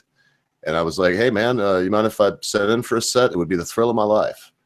And he's like, "Sit down behind these drums and see if you can use them." Fuck. It was like, they could play any one of your songs, and I won't be as good as you, but I can do it. And shit, man, I was up there for 2 sets. And so, yeah, I wasn't paying the bills by that. And all I got was to look at the crowd out there. It's not a huge bar, the Southern Comfort Lounge in South South Atlanta, if I didn't say that already. But it's not huge, but it's big, and I'd say there was 1,000 people packed in some bitch. Anyway, I'll ramble on forever. That's why I got into it, because I had a boring life, and the first time I played the drums and people watched me, it was kind of cool because nobody else could get up and do what I was doing. That's basically why it was cool. Like Nachi, and the Beard Barry, and you do it also. But Nachi, like what you do, regardless of if it's performance, I love that you've put it into your videos because it makes it performance art, and you're doing something that 99. I don't think that's fair to say. I think it's fair to say 99% of people can't do it. You see, Ogre, the problem is that you can actually that Nachi can actually show us what he's been drawing and stuff like that, whereas you only talk and talk about what you did. So yeah, let's hand it off to Nachi and see what he can, what he's got. I was thinking of doing like right now. I could probably just turn on the camera. I just got to go get the mask. So I want to keep that gig going. It's not like I have anything to hide. Dude, look here. My name's Ignacio Gutierrez. I got nothing to fucking hide. The thing is, that I got this little gimmick going, I might as well keep it going. But I'm working on a drawing right now, a portrait, and trying to finish that up. And yeah, it's a fun thing. It's true. There's more than enough time-lapse drawing videos that I see out there. Quite a few of them. And there's a lot of really good fucking people, because I think especially since Photoshop came about, Photoshop has really, I think, expanded the visual art possibilities out there. And like a lot of the murals that I see over here in Miami that are in this area called Wynwood, I know that more than 50% of those ideas would not be possible if it weren't for Photoshop. I guarantee it. So that's the interesting thing, that there is a lot of fucking people doing that, but not a lot of people are doing that, like drawing while talking politics. That one, yeah, okay, that's kind of cool. I hope I'm the only one doing that shit. But I was going to tell you, Ogre, man, I was listening to your song today, the one, the last one that you put up. You know, that let me see, what was it called again? You're playing the guitar, you're playing the drums in the background and guitar and shit. Have you thought of, since you obviously have to do the parts separately, have you ever thought of recording, like videotaping yourself playing the drums, then videotape yourself playing the guitar, then videotape yourself singing, and then you do like a little multiple screen video edit of you playing all those instruments? Yeah, I just usually do that on my day off, and to do that is a lot of editing and whatnot. Also, it's so Lenny Kravitz, it's so Andre 3000 that I don't know. I feel like I'm showing off enough, because and I will do it probably just because some people wonder maybe in their head, is he really doing all that? Yeah, I'm really. And if you notice the bass, I blister the fucking bass. I'm holding back on everything because I play the bass so much better than I do everything else. And if I just tear loose on the bass, that's all you'll hear. I'm afraid the real question is that will the audience bear 3 ogres at once? Because even one at a time is pretty, hard to swallow sometimes. So ogre. Yeah, it is hard to swallow 8 inches, man. It is. I've heard that many times. You can give it a shot though, Dopp, if you'd like. Well, I will believe it when I say it. Oh man, I can't show you now, but after the show, if you really want to see it, I'll show you. Oh no, you heard it, folks. In the after show, Ogre's naked body. No, it's really, it's just, look, it's only like, it's just a little old tiny thing, man. I'm just teasing you. I was just, you busting my balls, just trying to bust them back. That's all. No, but everything's a bitter pill in life to somebody or another. I found what appeals to somebody, one person might not appeal to somebody else. And that's the main reason, Nachi, is I feel like I'm showing off enough, as Doppelganger did nicely point out just now. It's enough that I'm just playing them. But I'll probably do it. You're so humble. Good Lord, will you tell my wife that sweet thing? Yes. Yes. Will she believe it? No. If you look in the mirror back there in the window behind me, you can see her walking back, and that little piece of right there above my finger, boom, you'll sometimes see a body going back and forth. You can see back into my kitchen back there, and that's my old lady, man. She is a dynamo. If you look up busy bee in the dictionary, there's my old lady sitting there like this with a cup of coffee. That is a woman right there, and a damn good one. Yeah. Oh, and it's not just the kitchen. She just cleaned both bathrooms, the master, but she just cleaned the frick. I don't know what she does. I don't know. I was over there with my mother-in-law. I was like, yeah, I was like, they were like, where's the old lady at? And I said, well, Mom, she's at the house. I'll give you 3 guesses on what she's doing. And she said, she looked at me like this. She was like, laundry. And I said, well, it's housework. And I said, I don't know where where she gets the energy to do all that. You know, sometimes I have a hard time. You know, I get tired just watching her. And they were like, That's because you're masturbating the whole time. Hang on. Well, the funny thing is, she was like, I said that. I was like, I don't know how, you know, sometimes it makes me tired just watching her. And then my aunt, my mother-in-law looked at me and they were like, yeah, I don't know how you do it. And I was like, well, I soldier through. Anyway, you had to be there, I guess. But no, she's the reason why I go and plow the garden and plant stuff. And she's probably the reason why I do any damn thing like any other man, you know, for all this, you know. But she's the reason and also she works really hard, so it makes me feel kind of bad when I'm being lazy and just drinking beer.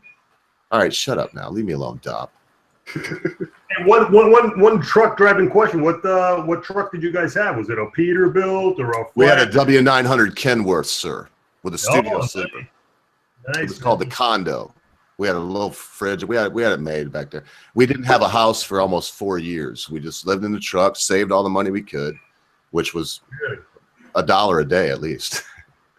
and I partied in every city you can name, met people all over the United States, played music with quite a few of them because I've always been bold. So if there's a band in a bar, I don't care who they are, and sometimes it's been famous people. Like I won't reiterate or Mark Doppelganger will mute me, but you know, I'll go up to him and be like, hey, can I sit in? And the bass is usually the one that gets me in because most of the time I don't care who it is. If they're on the bass, if they let me play it, whoever else is in the band will be like, hey, let him sit in for a set.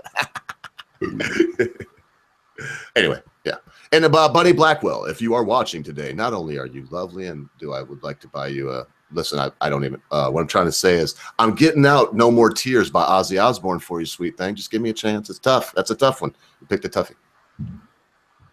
So in relation to Bunny Blackwell, the fun story that I can share with everyone because it's good shits and giggles. I didn't find out until about a year ago that on the subject of acting and theater and stuff, the woman that taught me special effects makeup and not just like, we're going to put on a little thing here and make it like a scale, but the full like old school rigging. So you can have tubes going through and blood gushing out of random spots and pus fountains and that kind of crap. She's one of the honey badgers now and has been working at a van, and that's freaking cool. God damn. So she's one of those ball-busting honey badgers, right? Oh, yeah, yeah. They're pretty good at what they do. It's so definitely admirable. How did you get in touch with her? She actually found me. I used to do indie film projects and with a lot of small crews. And she got in touch with some of them, and then her and I started talking, and she was helping with editing scripts at the point in time. And unfortunately, the show never got off the ground. They published one episode out of the half dozen that we'd filmed at that point in time, and then they gave up. And that's part of why I'm on YouTube now. There were too many film companies that did the same bloody thing. But yeah, I met her through that, and then she went, "Hey, you're good. What do you want to learn? Come with me." And just such a valuable resource. I love that woman. She's fantastic. Not going to name drop yet, but why not, man? Why is everybody being so humble? Fuck it, bro. Oh no, I didn't say humble. I'm just not going to drop her name yet because I haven't run that over with her yet. All right. We're in talks now. I'm going to try and get her on one of my streams. Shit, I gotta get going, guys. All right, quiet. Thank you for coming, here. man. Ogre. Damn it. Might be gone. Well, thank him for having me. I gotta get going. Take it easy, guys. Man. You too, man. Thank you for joining us, and see you again. All right, Mike. Yeah. Bye. Hey, by the way, you guys want to fine. jump into some politics? I just what was it? I was hearing about the life story of Justin Trudeau on Stephen Muller. Oh, good Lord. Oh, you know, we're going to do politics, but man, all I can say is I was at the point in peeing that there was no way to stop it when Quiet was saying goodbye. I was honestly, I just went like this. Well, you know, because I couldn't pinch it off. There was nothing I could do. So I'm sorry, Quiet. I didn't even wash my hands, and I'm anal about that. So I'm going to use some rubbing alcohol right now. I'm not even kidding. Yes, I keep this here to wash my hands because I'm fucking OCD. Leave me alone. Sorry, yeah, politics. Bye, Quiet. So yeah, no, I'm curious to know from a beardbarian dude about Justin Trudeau. I didn't realize he was such a rich cuck. Yeah, He He's like He comes from an incredibly wealthy family. right. His dad definitely set him up both in his personal childhood and with his political career. This is a guy that can afford dozens of nannies and could buy himself anything that he wants, yet he uses taxpayer funding to pay for his officials to move from different cities to different cities so that he can have them closer by. He's throwing out all of our money that shouldn't be spent on these frivolous things, or organizing all sorts of different bullshit. But fundamentally, this rich bastard gets away with it by manipulating loopholes. And one loophole he's really been using to screw us over is that he'll set up Liberal Party basically PR events and dinners, and then calls his vacation a business trip to campaign for the Liberal Party and gets it entirely paid by the Canadian people. He's an annoying rich kid, but he's a smart rich kid. Oh no, yeah, that's, I guess, how they're keeping their money. But now, excuse my fucking total ignorance of Canadian politics. You guys obviously have term limits on your prime ministers, right? I believe it's a 2-term limit as well, but I'm not sure. Usually the heads of the parties will change by then, mostly because every year, every set election period in time, there's usually somebody else trying to vie for the top, and any given individual prime minister won't usually stay on top long enough to last, because more so than what I've witnessed down in the States in U.S. legislation, our parties up here, we really just have figureheads. They are absolutely meaningless as individuals. It's really big party politics on that. Huh. And yeah, because I was curious to know how much damage can the guy actually do. You know? There's not a heck of a lot, but there's one place of damage that he can do, and it's something that I've been writing my MP about, which is that our Supreme Court, much like down in the States, you have where the president can appoint people to the Supreme Court. Our Prime Minister has the power to fire anybody that they want in the Supreme Court and hire in anybody that they want, with or without actual experience or qualifications. So it quite literally can be a, here, friend, take this for the rest of your life. He can't do a heck of a lot of damage as far as big changes go inside of a single term. Lots of folks like to bitch about our last Prime Minister, Stephen Harper, and a lot of the changes that he made, but a lot of what he made weren't actually his changes. They were from the previous administration, because everybody likes to post-date all of their changes in Canadian policies that it looks like somebody else's fault. So unless he really puts in a lot of effort to buckle on our immigration policies and vetting standards, and hands over all of our resources, hopefully he won't do too much damage. And it seems like he's not really trying to affect much as far as policies are concerned anyways. I thought where he was really starting to do some damage was with the whole thing of making it like almost illegal to criticize Islam. Blasphemy laws. Blasphemy yes, laws. that's actually a kind of a fun thing. It's not him directly that's doing that, but when he started his reign as prime minister, he did it on presenting a gender neutral board and party. And so all the people that he hired in, it's really funny because most of the women that are on his panel are actually junior members, so they get like a quarter of the pay and they don't get a bunch of the benefits. But it's half men and half women, so it's okay. So it's just kind of funny, a little tweak there. But it was one of his appointed ministers that brought this up. And it was a woman who immigrated from Pakistan, actually, that he's got in power right now. And she's trying to enforce the M103, which is why I don't talk about a lot, like anything politics-wise on my own channel. Really, but there's... Sorry, go ahead. The reason I don't talk about politics, particularly in regards to immigration policies and stuff on my channel, is because of M103. Canada has very, very strict hate crime laws that are incredibly vague as is and protect all peoples. Introducing the Islamophobia law doesn't actually define the M103. Islamophobia is not actually defined, which is the most dangerous part of it, as being anything other than Islamophobia. And if we were to go look up the definition of Islamophobia, it's simply dislike. Rather than hate or violent action. They can say that. They can say that, Beard Baron, but the definition, if you break down the etymology of the word and you look at Islamophobia. Oh yeah, if we were dealing with rational phobias, well, I know that's what kills me. That means an irrational, yes, an irrational fear of. It's not even a hatred. It just goes. Phobia means an irrational fear of. That's it. Absolutely. And if that were the case, I mean, it'd still be covered under our hate crime laws, under our general. I don't want phobias. Sharia law here. I'm righteously Yeah. afraid, if you want to use that term, of Sharia law, but I'm not going to say I have a phobia of it. I'm just going to say if they come around here and try to tell my wife to put a burqa on, she will shoot them with her 6 Sauer. Yep. And that's part of this change. I mean, it got pushed through to the Supreme Court. The Supreme Court put a stamp on it. It hasn't been officially approved, but it's gone through its first portion of judicial process to be brought into law. And I'm really hoping that it gets shot down. Right now, thankfully, our Conservative Party, Jordan Peterson has jokingly referred to this a lot, is the Conservative Party finally has something to sell to the youth demographic of anybody under the age of 30. And that's on free speech, on removing a lot of the restrictions on our gun laws so that we can actually have our own rifles and actually change our laws so that we have the legal right to defend ourselves, because right now we don't have that right. Yeah, no right to free speech. I mean, Canada is a funny place. I tell you what, though, when you meet the people from Canada, as I live in very close to them, and a lot of Canadians here.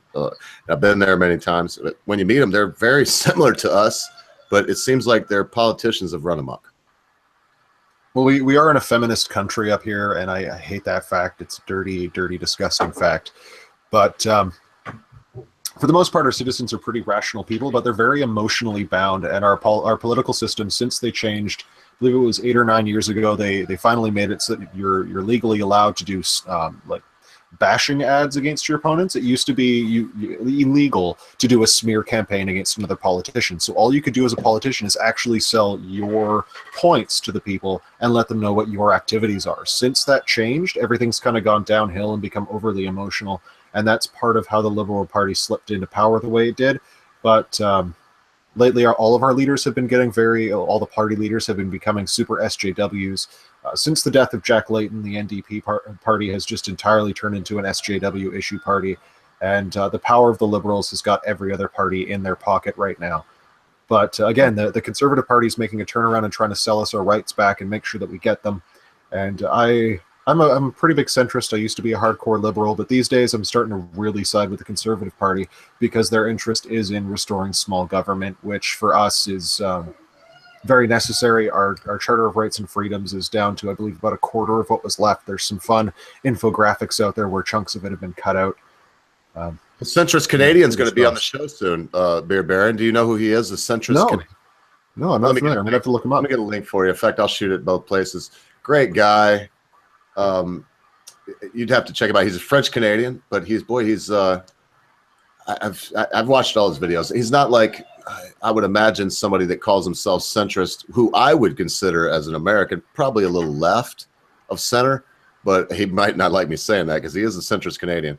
That said, look, I'll sit in the side chat here and check out a couple of his things. He's been around a little bit longer than you, but man, his growth, with all due respect to him, I don't know why. Sometimes I look at these little channels and I wonder, with all due respect to both, I don't understand how Sargon of Akkad has 600,000 followers and the centrist Canadian has 177, because to me they're comparable. You know, they're both very good at what they do. So just check them out. Sargon's just been at it for a long time, and I think the real trick is in the networking and basically marketing yourself, especially on Twitter. Like, I'm starting to discover that, I think one of the tricks is fucking, keeping your Twitter on and, doing a combination of both, like liking people. Like, let's say Dave Rubin, for example. Today, Dave Rubin had a pretty interesting little tweet, and I complimented him. And then seeing people that you can't stand, that you fucking start baiting those people.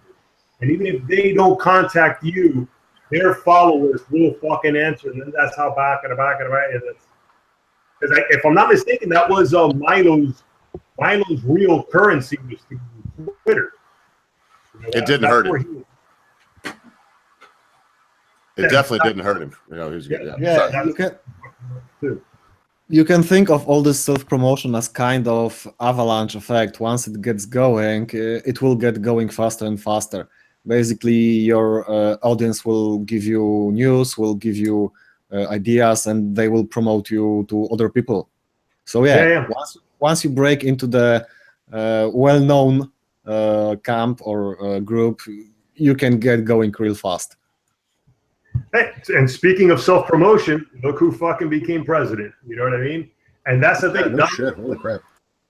Shameless, dude. That guy will literally tell you he has an IQ of 160, has no shame in saying he's got the best this and the best that, and no I think shame. he actually does have, I mean, it's all public record, but it is easy for a guy like that to brag. I'll say this, Nachi, I don't like him either ever since he swore he'd be the president. You what?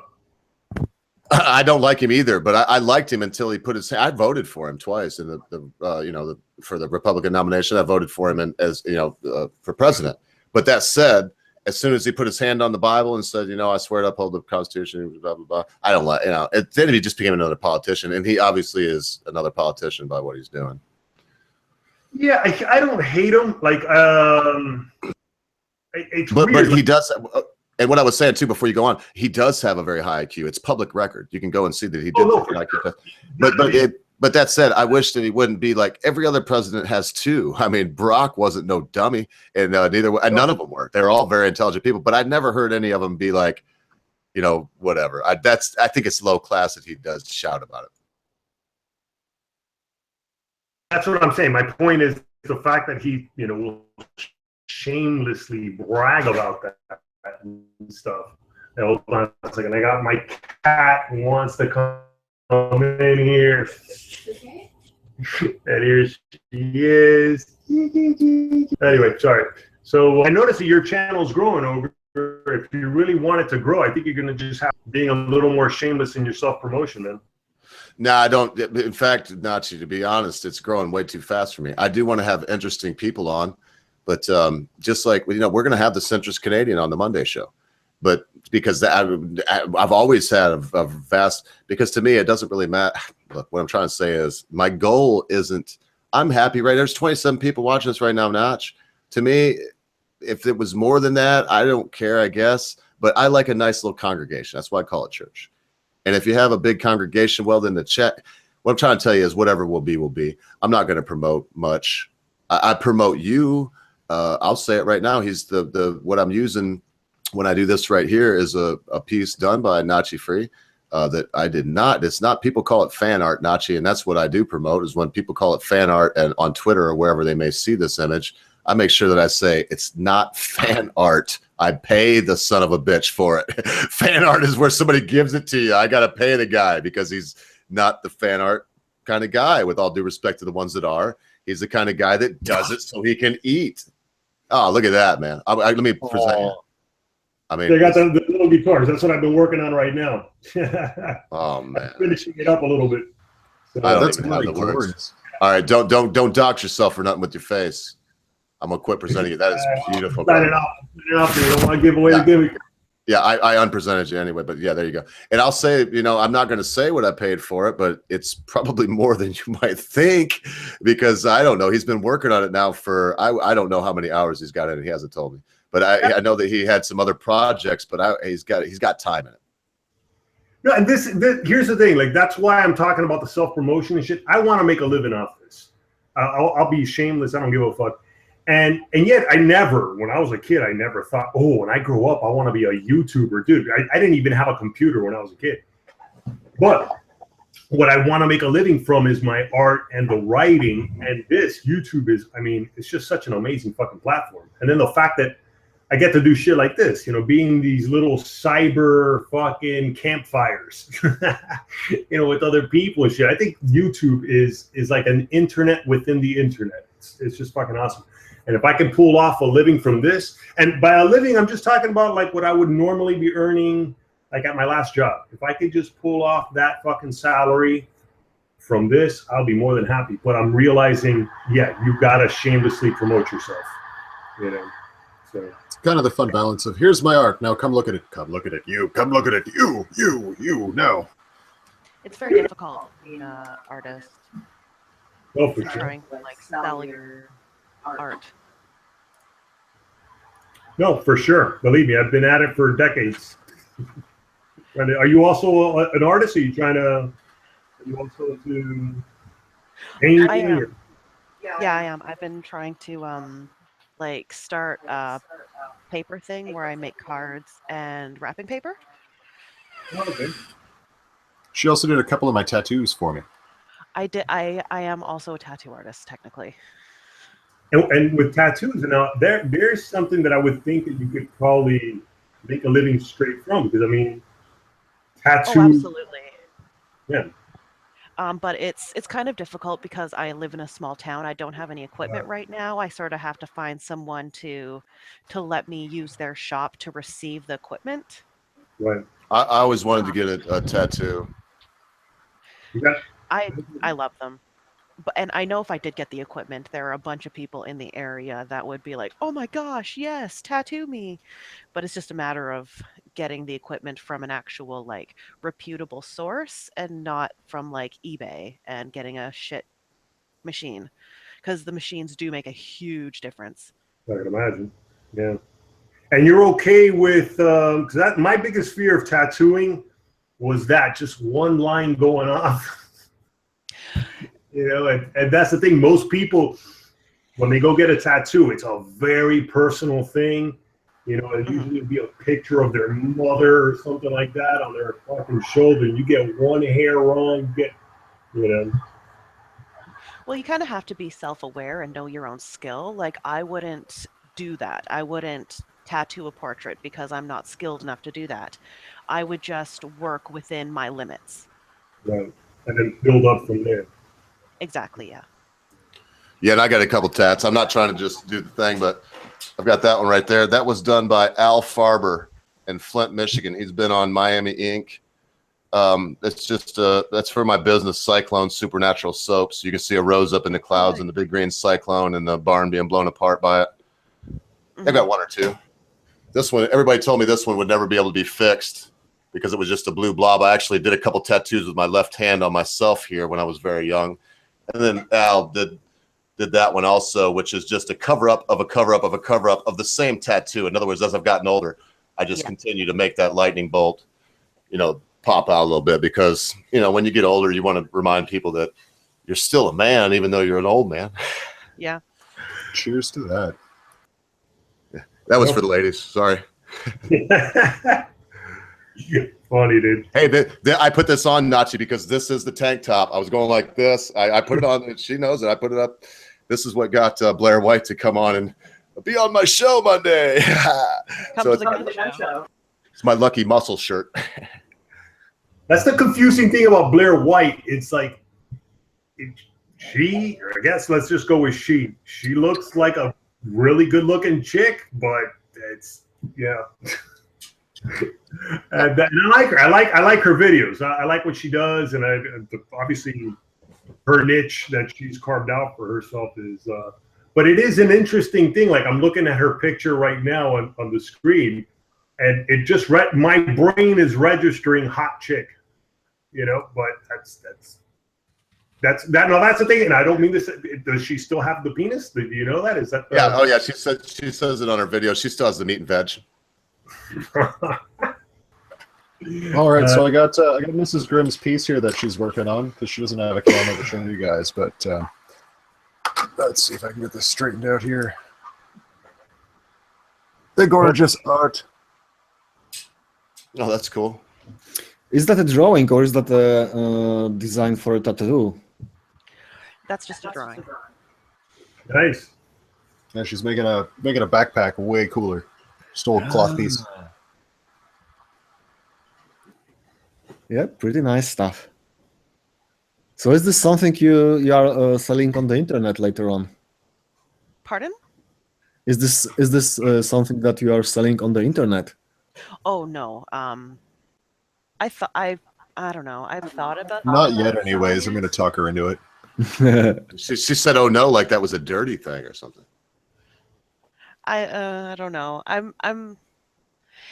I've always been told that like my art isn't very marketable, so I've always been sort of like, oh, I'll just do it for myself. Bullshit. There's a market for everything. I'm sorry to cut you off. There's a market for everything, sweetness. Yeah. That's bullshit. I mean, I'm you all look like, in fact, look at the Podestas. The Podestas have that. Not John, but his brother, whatever his name, Anthony Podesta, has that thing that's like a copy of Dahmer Jeffrey Dahmer's art in his house, and he paid, I can't remember what it was, hundreds of thousands of dollars for it. So there's a market for everything. And what I just saw you show was, I mean, it's cool. It's just a matter of finding that market, finding those buyers. Even the side chat's harassing you to start selling your stuff. Yeah, why not? I mean, all you can do is offer it. And you said that was such, like, you abominated the idea. I would just say, believe in yourself. And then if someone likes it, they'll pay you for it. And remember this, what is something worth, young lady? Whatever someone's willing to deem it worth. That is the only correct answer. Whatever someone will pay.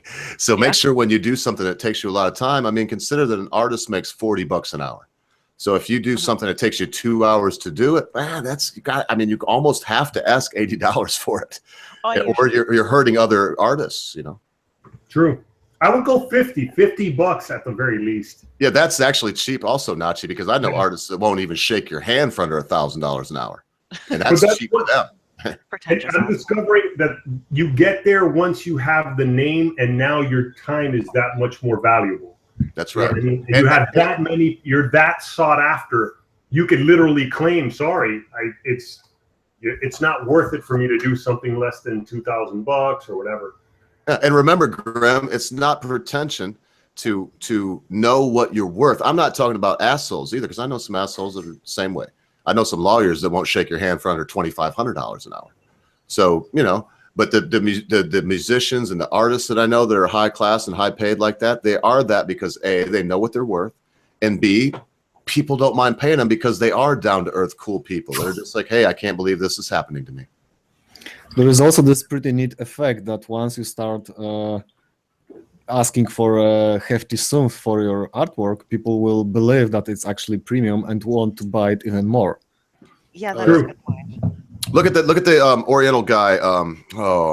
He does things where he goes and he like hitchhikes on trains and stuff. But he did a mural for Google, and when he did the mural, they said, "We'll give you $5,000."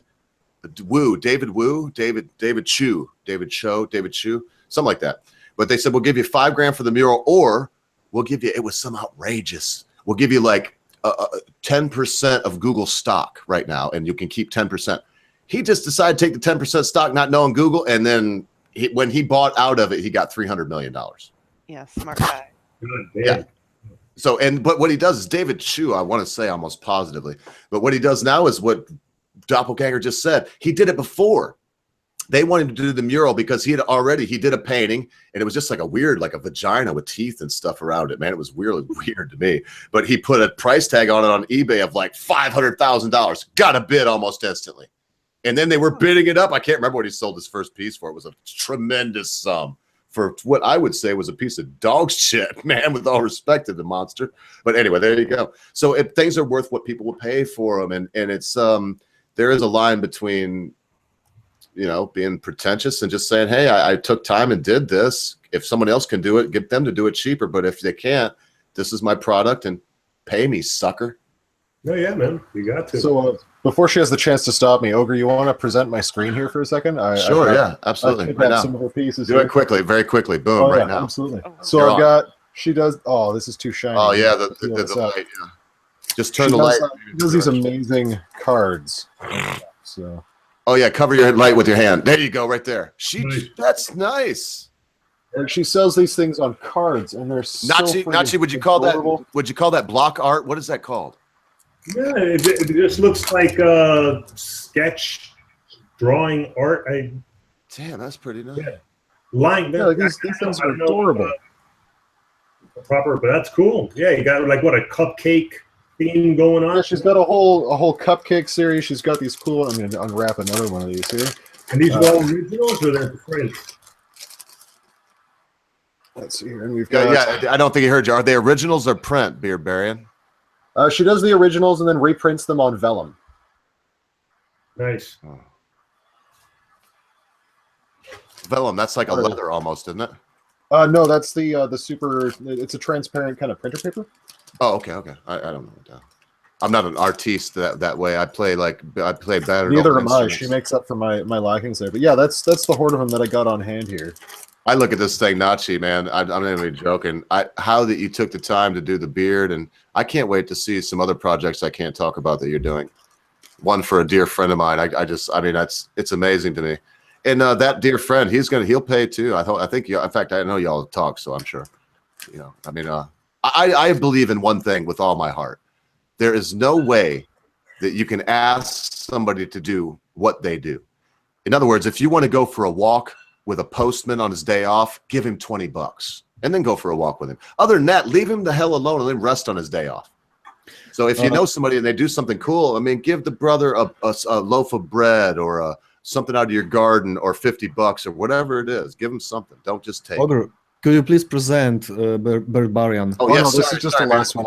I'll just. Sorry, It's all brother. good. This is just the last one. You don't have to present it, but like The she does some hair- really Really? good work. This girl needs to sell herself better. She's got skills. Yeah, definitely. Very There nice. is. Yeah. You have a thing for doing hands too, man. That thing, the hands are amazing to me. When somebody can draw a sign where it's like this, it says, you know, and it says enter here with a hand like that. You know what I mean? Like the classic hand pointing. That's freaking. I've tried that so many times. Yeah, it looks like a 5-year-old kid. Man, I can't. I've got zero skill for drawing hands. I can do the little cartoony stuff, like my little logo there, but that realism, she's got it down. Yeah, that's amazing to me. Wow, art, huh? I did a lot of practicing of hands. So much hand practicing. So you practiced a lot with your hand sweet thing. Yeah. I would like to hear more about that.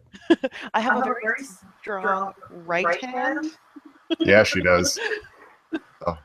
And and my left hand is kind of dumb.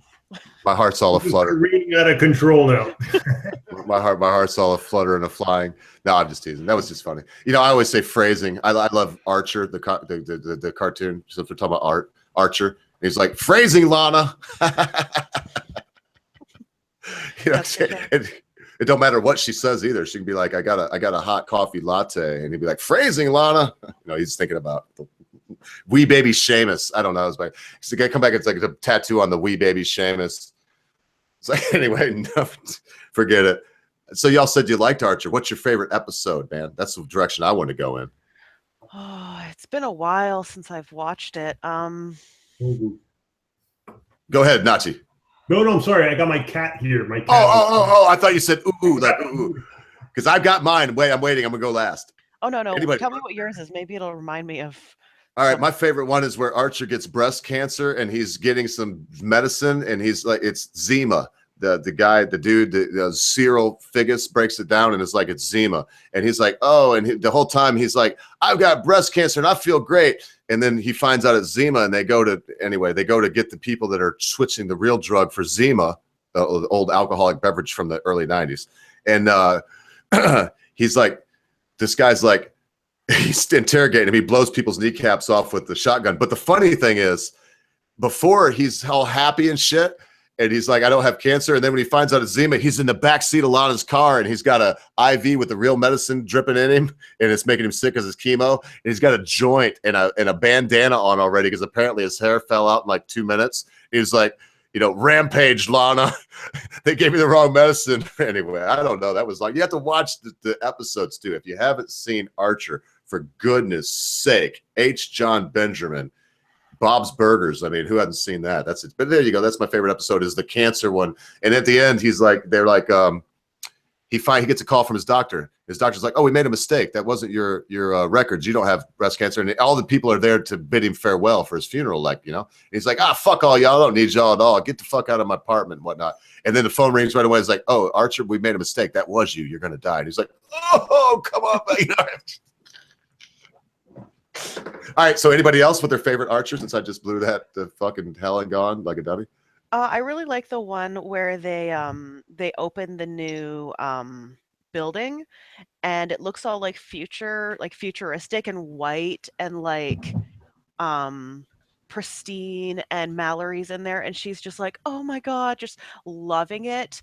And then they're like, it's just an illusion, it looks exactly the same. I love that. I think it's so funny. Mallory is just, she makes me laugh. She's such a old cunt. Yes. She's a great actress too. The lady that plays her. Yeah, she is. You hit probably in my top 5. It's one of my top 5 lists. I would say when they're getting the vault changed and they change the passcode and Cyril's there with a cup of coffee and it says no drinking beverages here. And he's like, why is that sign there? And Archer comes by and slaps the cup out of his hand and says, ants, Cyril, the ants, because he knocks the beverage out of his hand on the ground. Anyway, Archer is the man. H. John Benjamin is a genius. Yeah. Nobody else on Archer? Who watches Bob's Burgers then? All right, forget it, man. I fail at watching television. No, somebody else. I don't watch TV. All this shit's on Netflix for me. So I will if I find something I like, I just binge watch the shit out of it. And I'm gonna probably drop Netflix, even though it'll hurt me a little bit because George Soros owns them now. Does he really? Oh yeah, yeah. Bought them about a month and a half ago. George Soros owns my very That explains why I felt compelled. I mean, I'm an autonomous being. I do what I want. George Soros is a great man. I don't know. But does anybody have any actual information on that guy, like, and what his real motives are? Because I feel like he's becoming, well, he's clearly the boogeyman to the right, the way that the Koch brothers are the boogeymen to the left, you know? And there's so much, I would assume, there's so much misinformation about the guy and stuff. You know, because if he were really committing any criminal activity, wouldn't he have been arrested by now? I mean, like, granted, I know he's got a hell of a team. He's worth $60 billion. You can't. And criminal is very. It's a loose term when you, like you said, when you have the lawyers he has. So, is he engaged actively and knowingly by the public at large that wants to research it and dissension and actively funding Black Lives Matter and Antifa, and did he actively fund the How to Stop Milo toolkit and Media Matters? Absolutely. You can trace the stuff right back to him. True. I know that much because I remember, like I said, when I was writing for Glenn Beck's magazine, that was the first assignment I was given, you know, on George Soros. And then one person who was a great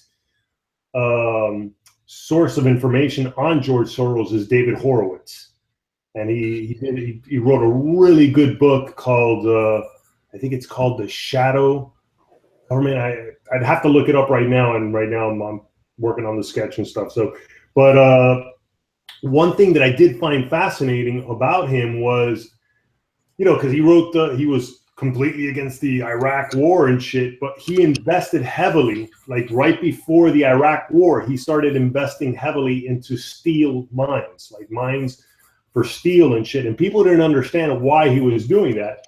And once the war began, now I'm paraphrasing, do not take me literally for the things that I'm saying right now, you know, do the research, because I'm just talking off from what I remember.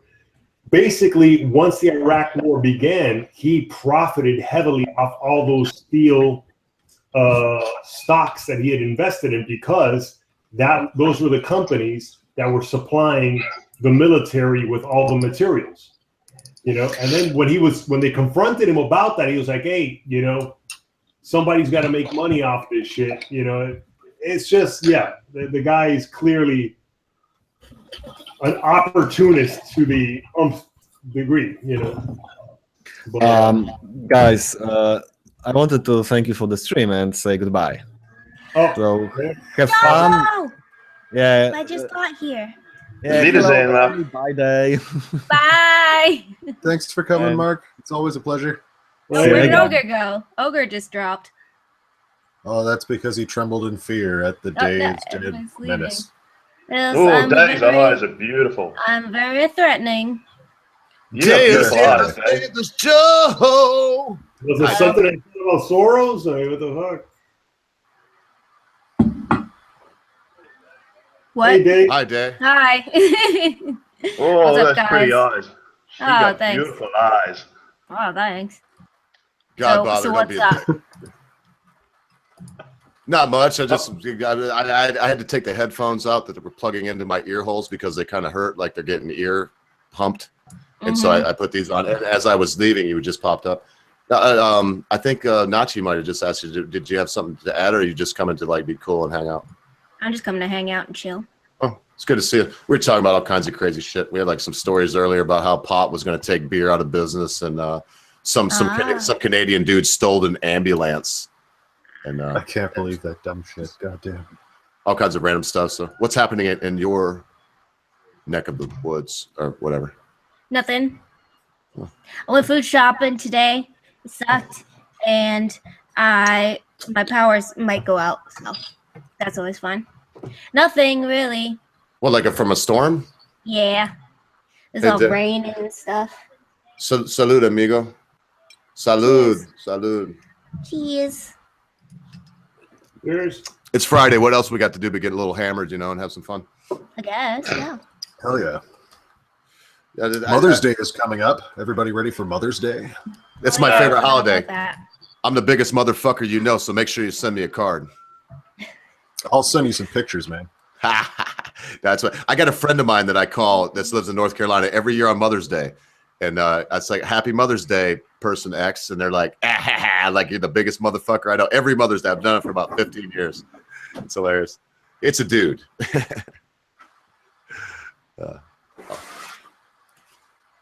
Anybody have special plans? Sorry. Dun, dun, dun. I didn't have any topics to bring up.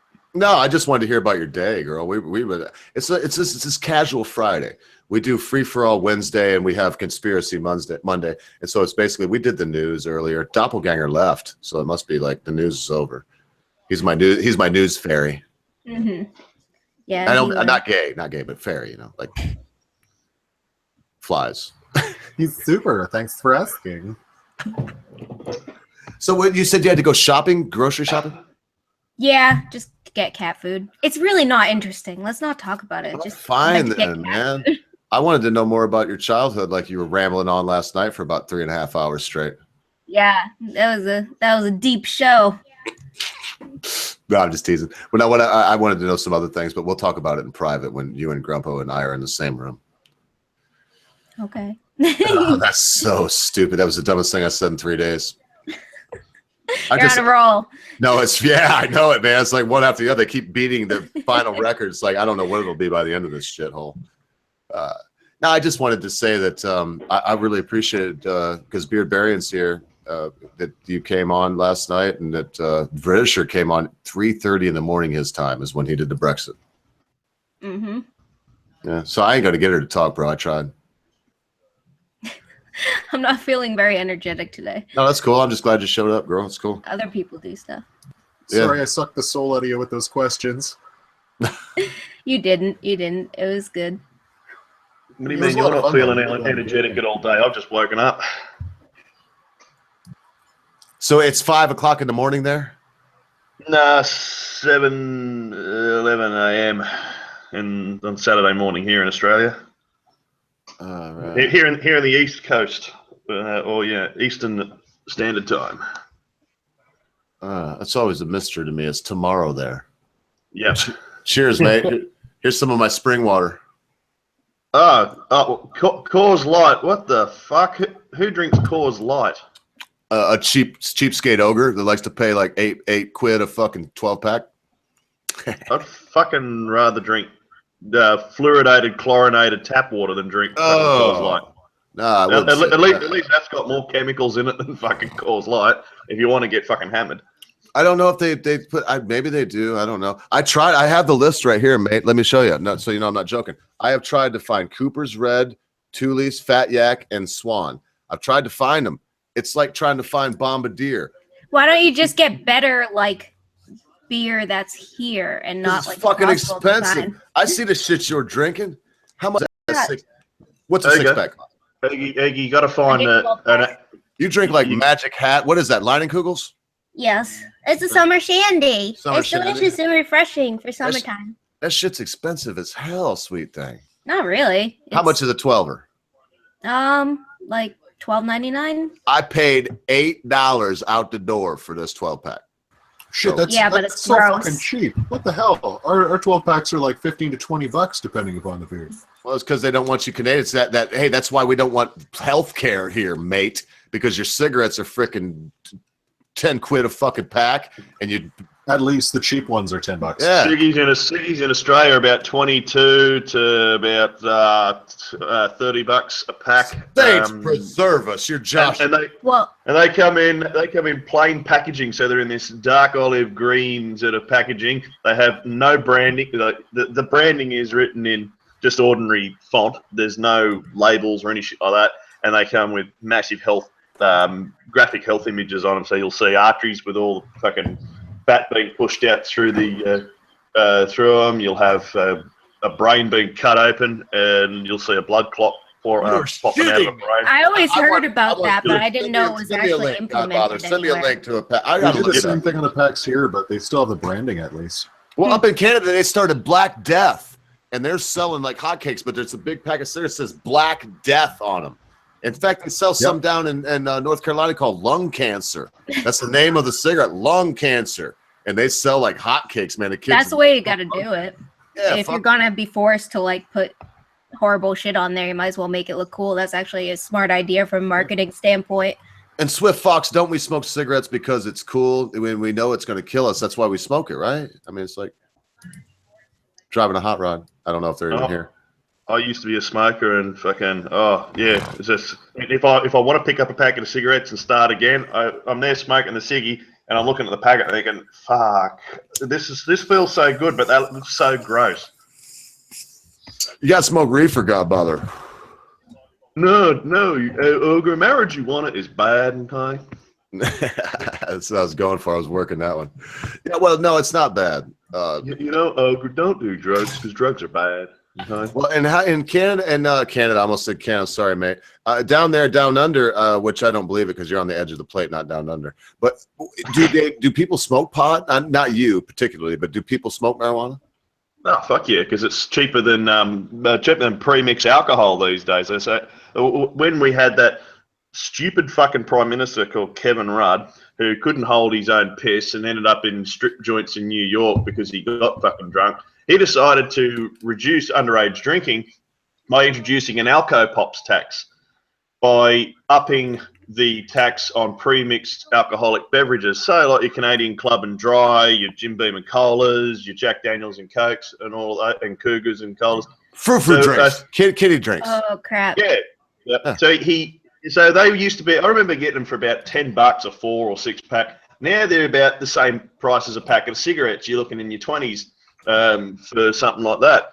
And what people do now is that they'll either they won't bother to get those pre-mixed drinks, so they'll buy the hard liquor and mix it anyway, which is worse for them, or they will buy a bag of weed for about $20, and so they'll buy a stick of weed for $20-$30 and get more high on that. So all they did is just made the marijuana trade a lot more happier. Well, but is it the sticky yicky icky, or is it just some brown shit that somebody? Ogre, present me. Yeah, I am. I just seen that. I am. Okay. Oh, there you go.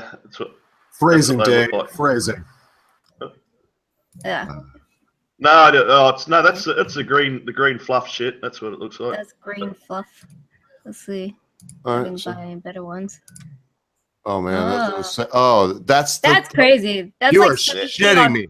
That's what we got. That is a fucking pack of Marlboros with a dying person on the front. That's what you see on like rotten.com. How many do they sell a lot of cigarettes there, right? A lot of people smoke. No, the smoking rates have actually dropped. You can still buy a pack. I mean, people still smoke. There are a lot of people who have quit smoking, but the rates have dropped. I can't even handle that, day. That's fucking. Okay. I'm gonna quit presenting though. It's like unreal, man. Why do they want to show that shit? And here's the thing: who does it? Look, if you don't know, cigarettes will kill you. You're stupid. Well, why don't they show like somebody that's worked at a petrol refining facility where they're all their babies are coming out with fucking premature and fucked up, and be like, well, if you want to burn gasoline or work in a petrol factory, then you're fucking killing babies. Okay, you've obviously heard of this argument called the race card, where if you don't like Obama, somebody used to throw out, "You're a racist." Now, with all of this plain packaging on cigarettes and raising the price of cigarettes and booze, there's an old argument shutdown card in Australia, which is called, "What about the kids?" It's all about the kids. So anything that Save the children. Save the children. So if it's all about the kids, every argument to ban something or to make something more taxed or whatever, they just justify it by throwing out the all about the kids or what about the kids argument shutdown card, rather than parents being fucking parents today, raising their fucking children the right fucking way and having some fucking responsibilities and teaching their children, well, you do realize these things aren't healthy for you. So rather than, educating children not to go out to a fucking corner shop and ask someone who's over 18 to buy a pack of smokes for them, teach your children that it's bad. But if they want to do that, it's their fucking choice anyway. Who gives a shit? I fully blame my parents because they told me that I shouldn't do anything and they were really strict. And then, I blame my parents for everything. I'll just leave it at that. Do you really? In a way, but not fully, Dave. That's just the ogre coming out and being theatrical about it. But no, my parents were like, don't talk about sex. So I got laid when I was 12, man. I think that's awful young. Don't smoke cigarettes. They're bad because I say. And so I smoked my first cigarette, which I never smoked until I was 32, believe it or not. But anyway. Were your parents baby boomers, were they? Yeah, but they were, they may see this. In fact, they probably will. So I'm not going to say much more. Dad, I love you very much. I hope you live another 83 years. God rest you, in your easy chair there. Have all the wine you can drink, Papa, because life is fleeting. Now, I found with baby boomers, they're the biggest hypocrite generation because baby boomers were the type of parents where now I got to say it. Now I got to say it. Hang on. Now I got to say it. My old man, Big George, was not a hypocrite. He told me, live your life, boy. You only go around once. He broke every major bone in his body in either a car accident or a motorcycle accident. And he rode a motorcycle, a Harley Davidson, until he couldn't hold it up when he was 82. And then he finally sold his motorcycle. And he shouldn't have been driving a car. God respect you, Dad. But he was still driving his motorcycle. And he was the one that told me all these things. But my mom was so far the other way that because my dad probably still wanted to, snuggle up at night once in a while, he would be like, son, don't tell your mom this, but do what you want. Just don't let her catch you or I'll bust your ass. It was that kind of deal. So there are people that are hypocrites. My mom, though, look, and bam, I'm rambling because there are parents. My parents, neither one were hypocrites. My mom is a self-hating Jewess. She hates herself, man. Guys, I gotta go. Oh, bye, Day. That's all I was gonna say. Bye, Day. Bye, Day is adorable. She wishes she hadn't committed any sins in her life, but she had. And I'll let you ramble on now, God bother, because you're better at it than I am. But there are parents that are hypocrites. But the worst problem with the baby boomers is when you get a parent that isn't a hypocrite, that is actually a holier than thou, snooty patootie, never have a drink, never cut a fart in public. That's it. Yeah, I found with baby boomers, it was they were the generation who puffed on pot. And they catch their fucking children with a cigarette in their mouth, and then it's fucking smack the cigarette out of their hand, yell and scream, "Don't you do that!" Well, hang on, didn't your generation go around smoking pot, cruising around in combi vans, doing all that type of shit? Yeah, it was different back then. Or baby boomers would have all of these orgies, and they'd be enjoying all of their orgies in the back of those fucking combi vans, only to tell their own children not to date until they're fucking, at least in their late 20s. So the hypocrisy of that generation. Oh, don't get me started on the baby boomers today who are all about saving the environment and cracking down on global warming when, oh, fuck, they drove around in smoke-blowing shitbox combi vans. And now what do baby boomers do? Oh, they travel everywhere to enjoy their retirement, but meanwhile they expect my generation to not own big fucking V8s, that street racing. Oh, don't get me started on baby boomers who complain about people like me who street race when the baby boomers used to fucking street race when they were younger. Only now they piss moan when you fucking crack a burnout at the fucking lights. I mean, I'll be there at the traffic lights. I'm there smoking up a burnout, getting ready, lighting up my rear bags, and what do? They yell and scream at you out the fucking window and threaten to call the cops. And I was over them, Your generation did this too in the 70s, you cocksucking hypocrites. Fuck you. And then just dump the clutch and go. Yeah, I'm The fun trying part is that we something got new some here. I really actually cool plugged baby my boomers that are out there too. headphones I into mean, the Blue Yeti. And what I wish I could do is what's happening right now. Because right now I can hear my voice very perfectly. I can hear each click and smack of the tongue or cheek or lip. I can hear, I mean, perfect. But I can't hear a fucking A nothing y'all say. You know, so I'm trying to find a happy medium. God bother, so wonderful. Hey, by the way, Fox. I mean, or anyone else, because I can hear not now. I got to change this because I can't hear fuck all. I really can't. But Fox was saying over here, and Swift Fox is badass, man. Been around for a long time. And speak up, Fox. What were you saying, Nachi? no, I want to ask anybody want to talk a little bit about healthcare, because one of my next videos, I wanted to make it about the whole thing with the healthcare and how they voted in the new American Healthcare Act, which I'm glad they finally got rid of the goddamn individual mandate, which I thought was bullshit. Which even Obama was arguing against the individual mandate during the Democratic primaries when it was down to him and Hillary Clinton. But since we have a Canadian and an Australian on the chat, I was curious to know, do you guys literally have universal health care over in your country? I have a kind of bastardization. We do have universal health care up here, but it's a little bit tricky. Depending upon the procedures, it may or may not be covered by your provincial health care, as health care is actually handed by each individual province as opposed to on a federal level. And even then, a lot of the procedures that you need that could be considered elective are regarded in that way, and you've got to pay out of pocket, often including for supplies such as casts, anything like that. So it is fairly covered, but not completely. But it presents a whole new problem where we've got overcrowding in all of our medical facilities. But Alberta has its own really cool healthcare system that I wish would get adopted elsewhere, where it's partially privatized and partially public. So there are public hospitals and public doctors' offices and clinics everywhere, but then there are also privatized ones, so you have the option of, instead of sitting in line for 3 days waiting to go ahead and see somebody about a broken toe, or more realistically about 8 to 12 hours depending upon the hospital, you can just go to one of these private clinics, pay up front, and you can get the treatment you need right away. And I'm hoping that gets out more, but not too sure. So wait a second, then let me ask you this question. What's the actual tax rate, like the income tax rate in Canada? It's again, for as far as provincial goes for healthcare and stuff, it changes from province to province. Where I'm at in British Columbia, 7% of our taxes goes to the provincial government. In Alberta, there's because there's the partially privatized, there isn't a provincial tax on anything. There's only the federal tax. So that's it's a little bit different there. I believe it's only 4.5%, but I'd have to double check. In some of the provinces, it's as high as 12% for just the provincial tax. Huh. Yeah, because our healthcare in Australia, our public healthcare in Australia here does get rorted by illegal immigrants in general.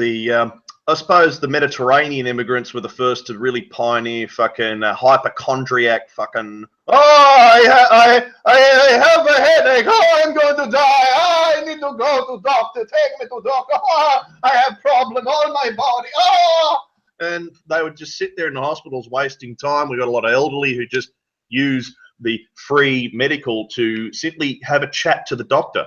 But when I need to use it, so if I've had the shit smashed out of me on a fucking building site where a hammer will fall from one of the fucking top floors, hit me in the fucking hard hat, I'm out cold, and it takes them forever to fucking get me fucking checked. Or if I'm hanging on live wires and fucking fall to the ground or get launched to the ground, and it takes them about 7 hours to fucking put some suckerfish on my chest and monitor my heart, because they're dealing with all these old fart hypochondriacs that are, oh dear, I think I might be dying. No, please scan. No, I need to check. No, more blood tests. No, I really think I'm going to die soon.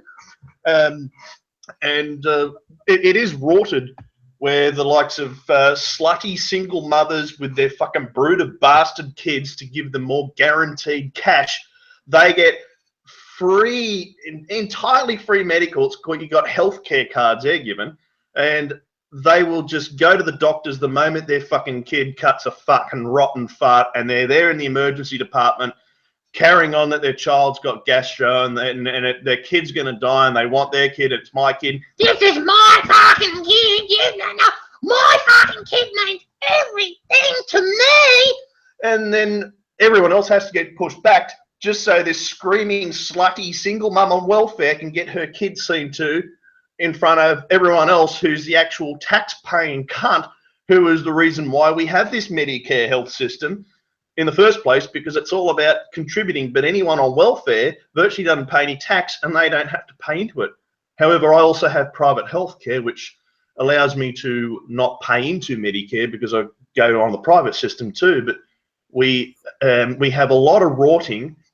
It costs us a lot, and it's not free as such. You do have to pay into it as a taxpayer, but the problem is that it's us taxpayers who pay into it, and it's the bludgers that don't. Now, I don't mind people who are genuinely on welfare, like you're genuinely disabled and you're elderly. I mean, they need to be looked after. People in real destitute times, they need help. But the bludgers are these generational fucking welfare recipient scumbags who do absolutely jack fucking shit and demand everything for fucking free because, well, God fucking told me I'm entitled because I'm a fucking Australian and this isn't fucking America. Oh, what do you want fucking American healthcare, do you? It's fucking cunt. I mean, and America always gets blamed rather than, well, fucking South Africa doesn't have universal healthcare. Why not shitbag that fucking country, Oh, no, always give. What's that? What's that, Ogre? No, disagreeing. I said, yeah, we always get blamed, and it's just like you're saying, man. Who wants fucking? Oh. Yeah, I mean, America always gets blamed for their system. Now, I know in America there is a huge divide. There are people who say, I don't want my taxes raised so I can pay for hypochondriacs and fucking lazy cunts. And then you got the other spectrum where it's, well, what if you had a form of universal health care, well, then your lower paid workers in your community, I mean, how many times when I was in the States, you go there to a restaurant and you'd have waitresses with the sniffles because, well, they can't afford to get medical treatment because they're obviously not earning enough money to then go and pay for their medical care because they've got to pay for the gasoline in the tank of their car. But they go to work and they infect everyone else because there's no them treated. And I mean, see, if Australia started cracking down on the rorting, we wouldn't be as pissed off. And I mean, thing is with America is you guys could have a universal healthcare system overnight if you stopped going to fucking war in all these countries and funding your military to travel around the world to do what you do. If you fucking stopped doing that and got all your military out of these other countries and put them down on the border with Mexico to patrol that, you would be able to afford your own fucking public healthcare system. So to kind of get back to where we're going there, Nachi, you had a driving direction on this one. We're all kind of rambling on the subject because healthcare is annoying as fuck. No, I'm trying to gather information now because I know there's got to be a solution to this shit once and for all. And it's not like I'm against universal healthcare on some libertarian principle. That's not my thing. If universal healthcare / single payer, which I'm still confused that they're one and the same, but whatever, to not get bogged down with those details. If universal healthcare really is the solution, I'm all for it. But from what I understand, there's so many variables to healthcare on a national level, especially when you have 300 million people. You know what I mean? That maybe what we need is, universal healthcare, but state by state, perhaps. And the two things that I really wish I would hear more of these moralizing thoughts talk about is, before you even talk about raising 1 more cent of our taxes, start talking about the government waste. Number one, get that shit under control. And number two, instead of continuing to talk about the morality of giving everybody fucking healthcare, also talk about the self-responsibility that people need to take for their own fucking health. And you never hear that shit. And so yesterday, it was really interesting to see the difference between the Drudge Report and the Huffington Post, how they looked at it. The Drudge Report was like, yes, finally it got passed. And when I clicked on the headline, the very first thing that I saw that I was like, thumbs fucking up, was no more individual mandate. Then I like to look at the other side, because the other side exists for a reason. I look at the Huffington Post, those goddamn motherfucking misinforming, moralizing pieces of shit. And it's all tax cuts for the rich and fuck the people. Bullshit. Bullshit. It's not that goddamn simple. That's why I can't stand these motherfuckers. Because the people who end up paying the most taxes are the middle class, because the middle class haven't got the fucking tax accountant lawyers in order to fucking minimize their taxes the way the super rich do. So HuffPost sucks. No, I agree. In no way, shape, or form am I trying to defend the rich and much less the insurance companies. Okay, because I've already started calling up, because right now I'm unemployed and I have no health insurance. And I started calling up different companies like, Blue Cross Blue Shield and Aetna to start looking for what the policies would be. How much is it going to cost me? Dude, they're like $700 a month. What the fuck? Yeah, and that's with fucking the Obamacare bullshit. That's like after I get my little Obamacare fucking, because all Obamacare really is just a tax credit. That's all it is. It's not like you're getting Obamacare insurance. It's just like, oh, well, let me see how much money you used to earn, and let's see how much money you have in the bank. Okay, you qualify for this much. So your insurance was going to be $800 a month, but now we're going to give you a break, and it's $700 a month. So I'd love to have you over here in Australia in one of our pubs to fucking tell us all of this, because there are so many dumb, naive Obama mania worshipping fucking Aussies who think that Obama's the greatest man next to Nelson Mandela, and they think that Obamacare is the greatest thing America's ever had. You're fucking proving, or what you're saying, that it's a crock of shit, because it's. I mean, you're paying $700 a fucking month still for your healthcare, and there's also Obamacare, and there are so many dumb shit Aussies who don't know this. They just go, fucking America's an evil country. Fucking Obama's the greatest man they've ever had. You think, fucking keep fucking chewing up that mainstream leftist media, you fucking imbeciles. I mean, Obama's been worshipped like Nelson Mandela, and people fail to remember that Nelson Mandela was a fucking bloodthirsty fucking Moscow-trained fucking commie, for fuck's sake. It's just... You know what it is? Look, there's no doubt that blacks in this country and blacks throughout the world have been beyond discriminated against. They've been enslaved and all that. So I understand that the majority of people, you want to shame racism out of existence. I get it. Check mark. I'm with that too. I normally never say racial slurs, even on my own. Even when I see shit in the news that's like, God damn, I never, even in my own mind, I don't think racial slurs. But I use racial slurs on bad people. I will use racial slurs on people who are scum. However, if you're the most adorable, caring, kind person, it doesn't matter what race you are. No, I will care. I'll reciprocate that care. But if you're a scumbag and there's a racial slur I can use, no matter what race you are, yeah, I'll use it. Hey, Beer Baron. It's actually I like rainbows.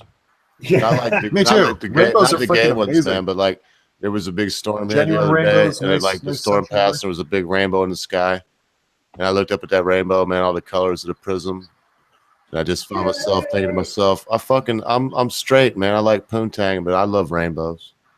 I gotta say, I'm blessed as shit waking up living on the mountain every day. This morning we had a huge rainstorm that tried to roll in before the missus woke up, and I went outside to have a cigarette and opened the window, and there was this just colossal breeze pushing right through, just about bending the trees over. And just in that break of the clouds, as the rain was pouring down, in came that beautiful, beautiful rainbow right through the mists. Fuck, I love nature. We are so goddamn lucky to live out in the middle of nowhere. Beard Baron, I'm not sure, but on the stream with my brother MCJK, but he sent me some stuff about how he saves the world. He saves the world is what he does. He saves lives. And I'm waiting. Yeah, it was totally on for the last one talking with him. On a Sunday where I'm going to have him on, hopefully this Sunday, MC, because I asked Nachi to be on. And you could tell us more about that strand that holds 200 pounds in a pellet and all that stuff. But shit, I lost my train of thought, Beard Baron, because what I wanted to talk about, MC, and I don't know why you came on, because I wanted to give you a chance if it was something about what we were just talking about before I went on to rainbows. And because I was going to ask beard about where he lives over there. The landscape is beautiful. But did you come on here for a reason, MC? No, we'll see how long I can stay on. Did you have something to say about what we were talking about, though, brother? Is all I'm asking. Well, MC's kind of part of the crew. The only thing about the healthcare thing that people have got to realize is if you turn something over to the government, that means you give them control. And with the government, when you say government, basically it's going to be somebody, most likely, you don't know. So you're handing something over to somebody you don't know to make decisions for yourself, no matter what it is. And guess what? Their objectives, their priorities are not going to be your priorities. Period. Your priorities is yourself, right? Your family, and whether you believe in God, however you want to define it.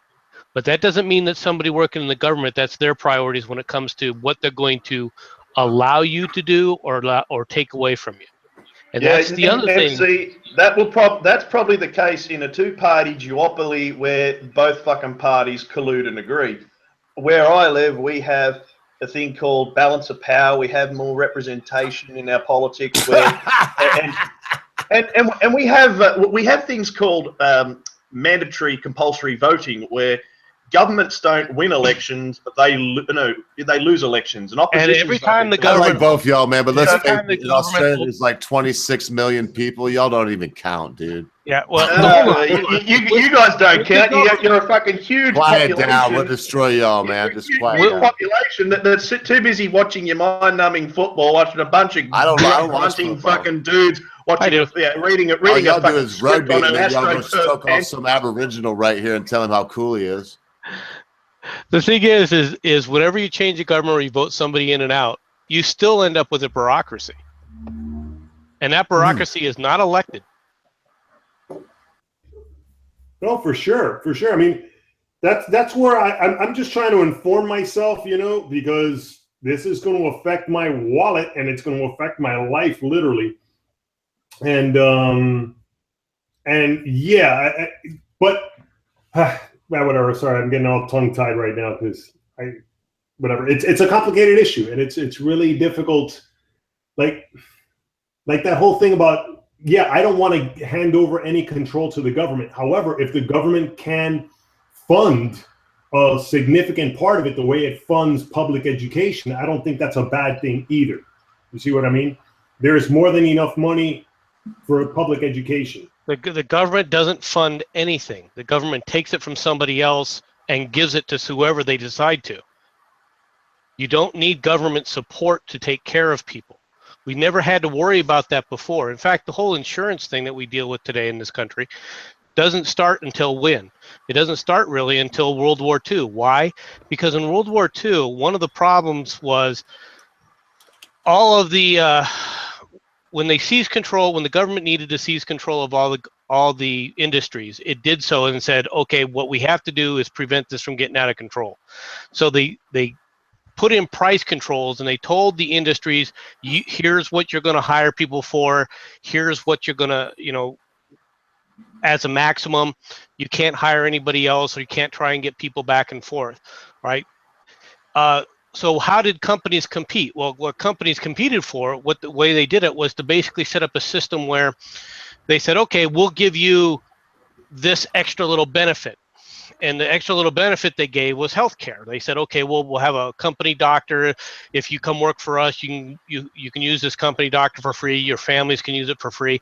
And that's how they tried to get around the hiring freezes and stuff that they had in the competition for hiring skilled labor back and forth. Right. Later on, this starts the whole process of companies taking care of a person's health, but it really didn't happen. You really didn't have companies taking care of a person's health until World War II. Okay. MC, and corporations don't give a fuck about you either. Corporations don't give a fuck about your health. They're all about money. I didn't say that. There's no indication. The only reason that they would give health care was so that they could hire better people than their competitors. It's making money. It's all about making fucking money. It's like car companies don't give a fuck about you. It's all about making fucking money. It's like fast food chains don't give a fuck about you. It's all about making fucking money. Well, why do you have a business if if you're not corporations paying care rent? about you more than anything? It's all about making fucking money. Then you think that the government wants to control you and the corporations want to care about you. Bullshit! They're all about after your fucking money. I never said that the corporations are trying to take care of you, and I never said that the government is trying to take care of you.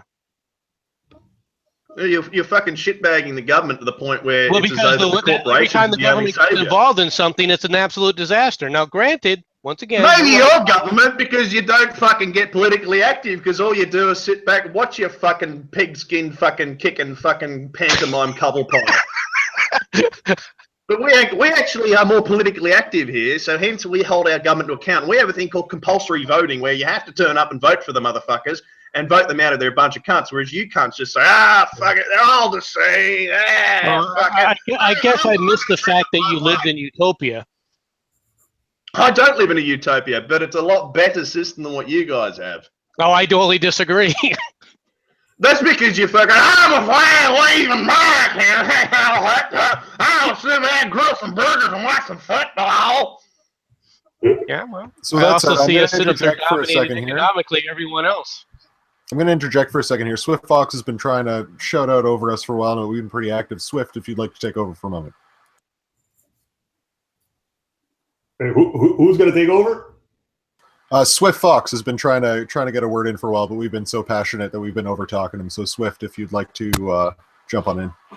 Okay. The one thing about the American healthcare system is we have the people go to emergency rooms before they'll go to primary healthcare physicians or anyone else. The first mode is to go to an emergency room, and these people are typically also uninsured. This is a large part of the problem with healthcare costs. And I lost my other point like 20 minutes ago. No, that's a good point. I mean, anybody who works in the healthcare industry, like I have a couple of people there are people that I know that work as nurses and ambulance drivers. And one of my theories was probably that I'm going to round it off to just the classic 80-20 rule. I'm almost willing to bet that 80% of healthcare issues around the world, not even here in the United States, but let's keep it here in the United States. I bet you 80% of healthcare issues are self-induced problems that people could avoid. Obesity, for sure. Fucking smokers with lung cancer. I'm sorry, dude. You at one point or another, people need to take fucking responsibility for themselves, man. And that is like being just completely overlooked by the media. The media will never talk about that shit. Just like I said, they will never talk about how do you call it? Controlling government spending. It's everybody. You can look like a hero to say, "Oh no, the difficult thing is to raise taxes." Fuck you with the raising of the taxes. God damn it!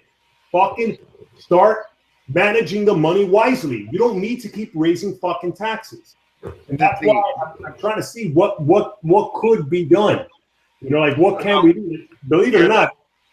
Basic healthcare, I think you get basic healthcare, that's all right. But people who want to have a sex change under the public purse, no fucking way. Pay for that with your own fucking money. But if you have a fucking motorcycle accident and you fucking broke your arm and you need to get treated, okay, all right, shit happens. But yeah, if you want to get fucking horns put in your head, you want to get a sex change, you want to get fucking bigger tits than what you've already got. The breast implant capital of the world is England, because they do that. They say, "Oh, I'm depressed," so they give them breast implants, because they say I'm depressed because I got little titties. So they give them.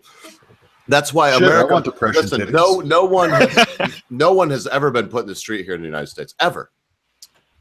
Rand Paul talks about it because he was a gynecologist. He was a doctor before that, and he'd say made $2.75 an hour back in like 1968 or whatever, and in a Catholic hospital that was private. And even back then, if you went to that hospital and you had cancer or something, they don't know. There's never been an incident where they throw it. Now, you could owe the money for that thing until the day you die, but they can't get blood from a stone, is what we say here in the States. So yeah, you could find yourself being sick and you didn't have insurance and owing a lot of money, but you could get sick again and again and again and again and again and again. And you go to the front of the line, depending upon your age, just like if you had money, unless you got a ton of or a lot of influence. So that said, man, capitalism is the only way. Oh no, for sure. Okay. Back to the hospital thing. All right, people aren't going to the primary health care physicians to get very easily treatable diseases taken care of when they would be cheap. Also, they go to the emergency rooms and as a result don't have insurance, can't pay, and that raises prices for everyone. That was the point I was trying to make.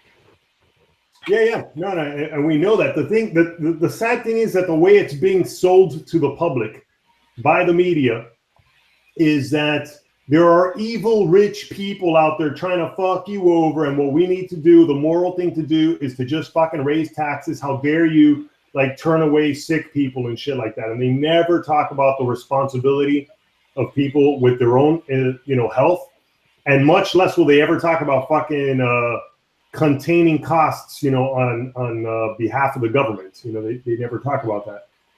And so I know that there's got to be a way. There has got to be a way to allow private companies to continue to innovate.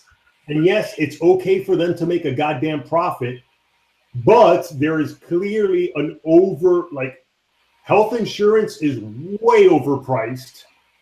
So is any hospital visit. So are most doctors' visits. And that's the thing. Like, how do we contain that? I would think it's through competition. You know what I mean? Just really opening up the channels of competition. But I think you guys had any other ideas? Or I think if we could incentivize people from going to a private practitioner, like even if you get insurance from a place at work like or some other place, their insurance is so crappy that you still won't go to a private practitioner or a small clinic because they just won't really cover what is necessary. So that even if you have insurance, you're likely to still go to an emergency room instead of getting something treated. Actually, what I have public and private health insurance. So I've got obviously the public. Everyone in Australia who's a tax-paying citizen / permanent resident gets Medicare. Now, if I wake up in the morning and I have a nasty cold, I know that I don't go to the emergency department in the hospital. No, because it's bullshit. There are people who do, but it's bullshit. You don't do that. You can go down to your local doctor, and many local doctors will bulk bill, where they just swipe your Medicare card, and at the end of the month they just send the bill to the federal health department, and they fucking write out a check under Medicare, and that basically pays for all the treatments done under Medicare. It's good bulk billing. There are some private doctors who will take your Medicare, but they'll also charge a gap where they will say, well, we believe that the way how we run our services, we need to take in a bit more money than what the bulk billing pays us, so there's a gap. Now, they're encouraging people here to go to their local GP for things like the sniffles. They're encouraging you to go to your local GP for more ailments that a general practitioner can treat and rectify, rather than clogging up emergencies, because the emergency department is for emergencies, not because you've cut a fucking terrible fart and you think you got gastro, not because you've got the sniffles. Emergency is for, oh, I fucking come off my motorbike and I've slid in the fucking Armco barrier or broke my fucking collarbone. That's what emergency is for that. So I also have the private healthcare, where rather than wait in line for, if I need an operation, rather than wait a year in the public system, I can get treated quickly in the private healthcare system. So that we have private hospitals and we've got public hospitals here in Australia. And many people can afford to have private healthcare, many people can't, but we have that balance of public and private. Now, there is an incentive for having private health insurance, where you don't have to pay the Medicare levy, the Medicare levy surcharge. You don't have to pay that if you're a certain criteria, especially if you're a single person with private health care, that's waived. But if you've got a family, that's different. If you got, I mean, there's all these different conditions that come in that make you pay into Medicare. But people in Australia, there are a lot of the welfare recipient shitbags think it's fucking free. Well, it's not free. The taxpayer pays into it, and government wants to change a lot of ways on Medicare funding, and people are jumping up and down saying, "Oh, I have a right. I'm entitled." Well, okay. As Australians, we care about our fellow Aussies. However, we have to make this system more sustainable. Now, allowing your fucking family reunion fucking immigrant parent to come out here and sponge off the taxes that they haven't even contributed to. That there's a problem there, and we can't fucking do that. But yet there are people who use the Medicare cards, hand them over to their relatives who come and visit, and they go in and get free fucking treatment. So they'll come out from, and the Middle Easterners, like the fucking all your Middle Eastern Muslims, they're the prime culprits for this shit, where they will get their family to come out here to visit, and oh boy, the fucking 3 months that they're fucking over here, they're spending most of that time in a public hospital with fucking, you know, the fucking ID of their Australian relatives. So there's a lot of cleaning up of this system we have to do. But the problem with that, especially with the immigrant sector, and with the immigrant sector, is they go to their community leaders and go, "Oh, this is a racism! Ah, government's racist." It's definitely a big pain in the ass problem. With that, I'm going to let Swift interject again with a response there. Oh, okay. Back to Nachi's question. One thing that would really help lower the costs would be to encourage people to go to private practitioners for preventative health care. That would help lower the cost of insurance on its own right, because you wouldn't be spending several $1,000s for tests that are absolutely unneeded in the emergency room. Moreover, you could more easily get cheaper treatments. And I lost my other point. Damn it. Yeah. Well, that sounds all well and good, Swift, and I don't disagree with you, except for one thing. And this goes back to something that somebody previously said, which was responsibility. I think it was you, Nachi. Yeah. All right. The problem is with responsibility in this country is it's been under attack. Self-responsibility has been under attack for decades. And how are you going to fix that? All right. Yeah. All this sounds well, where we're focusing on, well, how can I change this part of the program to make it like this or that part of the program? But you got to get people that are going to be acting responsible. You can just look at what's going on in Berkeley right now with these stupid frickin' Antifa riots. And that's the kind of responsibility that is going on in this country. And if you expect that to change just by changing, well, we just change this one little thing with healthcare, that's not going to work, in my opinion. Because you're just dealing with a symptom rather than the real problem. The real problem is people are not taking care of themselves or taking self accountability and responsibility for their actions. It leads to a whole slew of things that people have turned to the government for, to make rules and regulations because, well, this person didn't act responsible, so we'll make a government rule for this. Or that person wasn't responsible, so we need a government agency to monitor that. That's how the FDA has gotten as big as it has. It's how all these government agencies have grown out of control because they've been being told you're going to be responsible where other people weren't. Yeah, and that's the thing. Like, how do you start gearing or changing the mindset collectively of an entire nation towards that? And I think it's through this. Quite honestly, I think it's by putting out videos like this and people, you know, at least on this level, starting off with this shit. But yeah, no, I'm just trying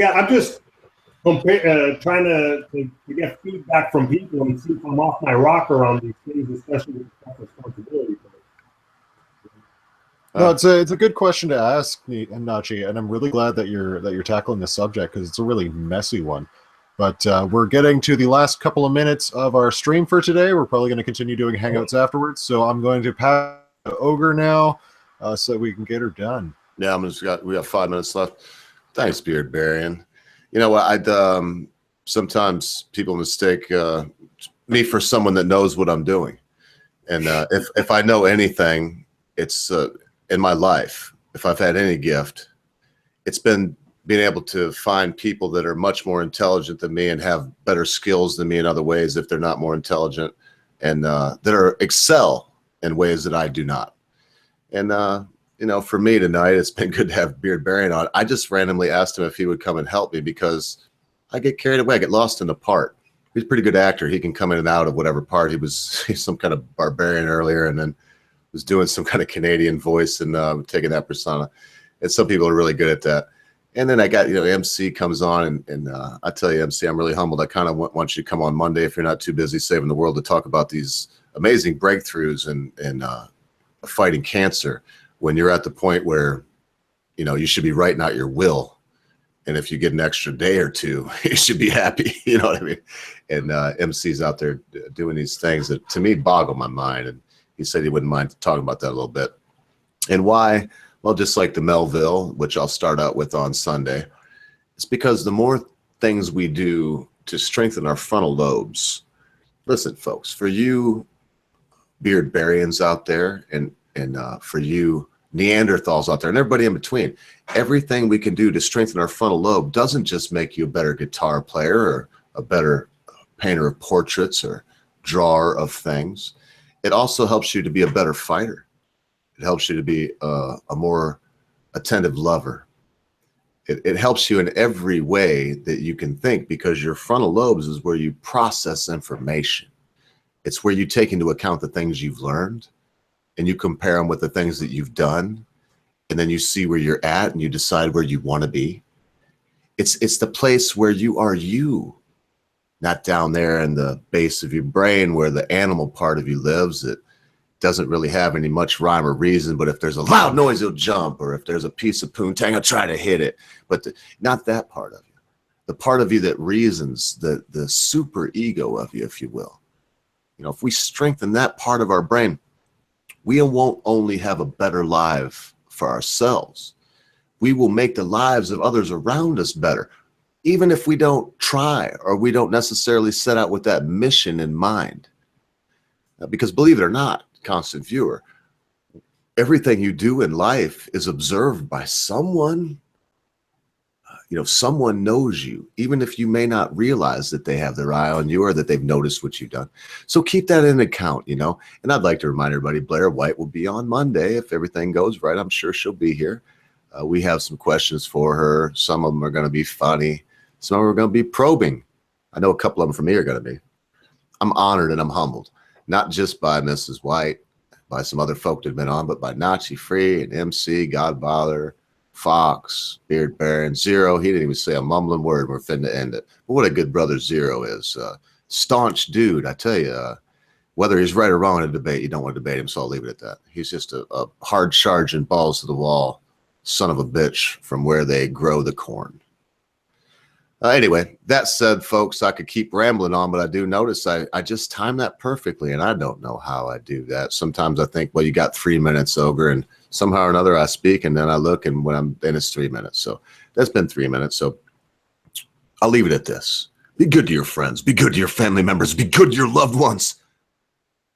Be quick to say you're sorry. Be even quicker to accept an apology, especially when that thing your friend, your family member, your loved one has done seems to be so huge, you'll never be able to forget about it. Because, constant viewer, at a time you think not, your friends, your family members, your loved ones, your life in the Church of Keck will depart from you. Sydney Reptile, you know what I want to say right now, dude. Go on out and get a book on the Illuminati. Study it up real good. We'll get famous, brother, later.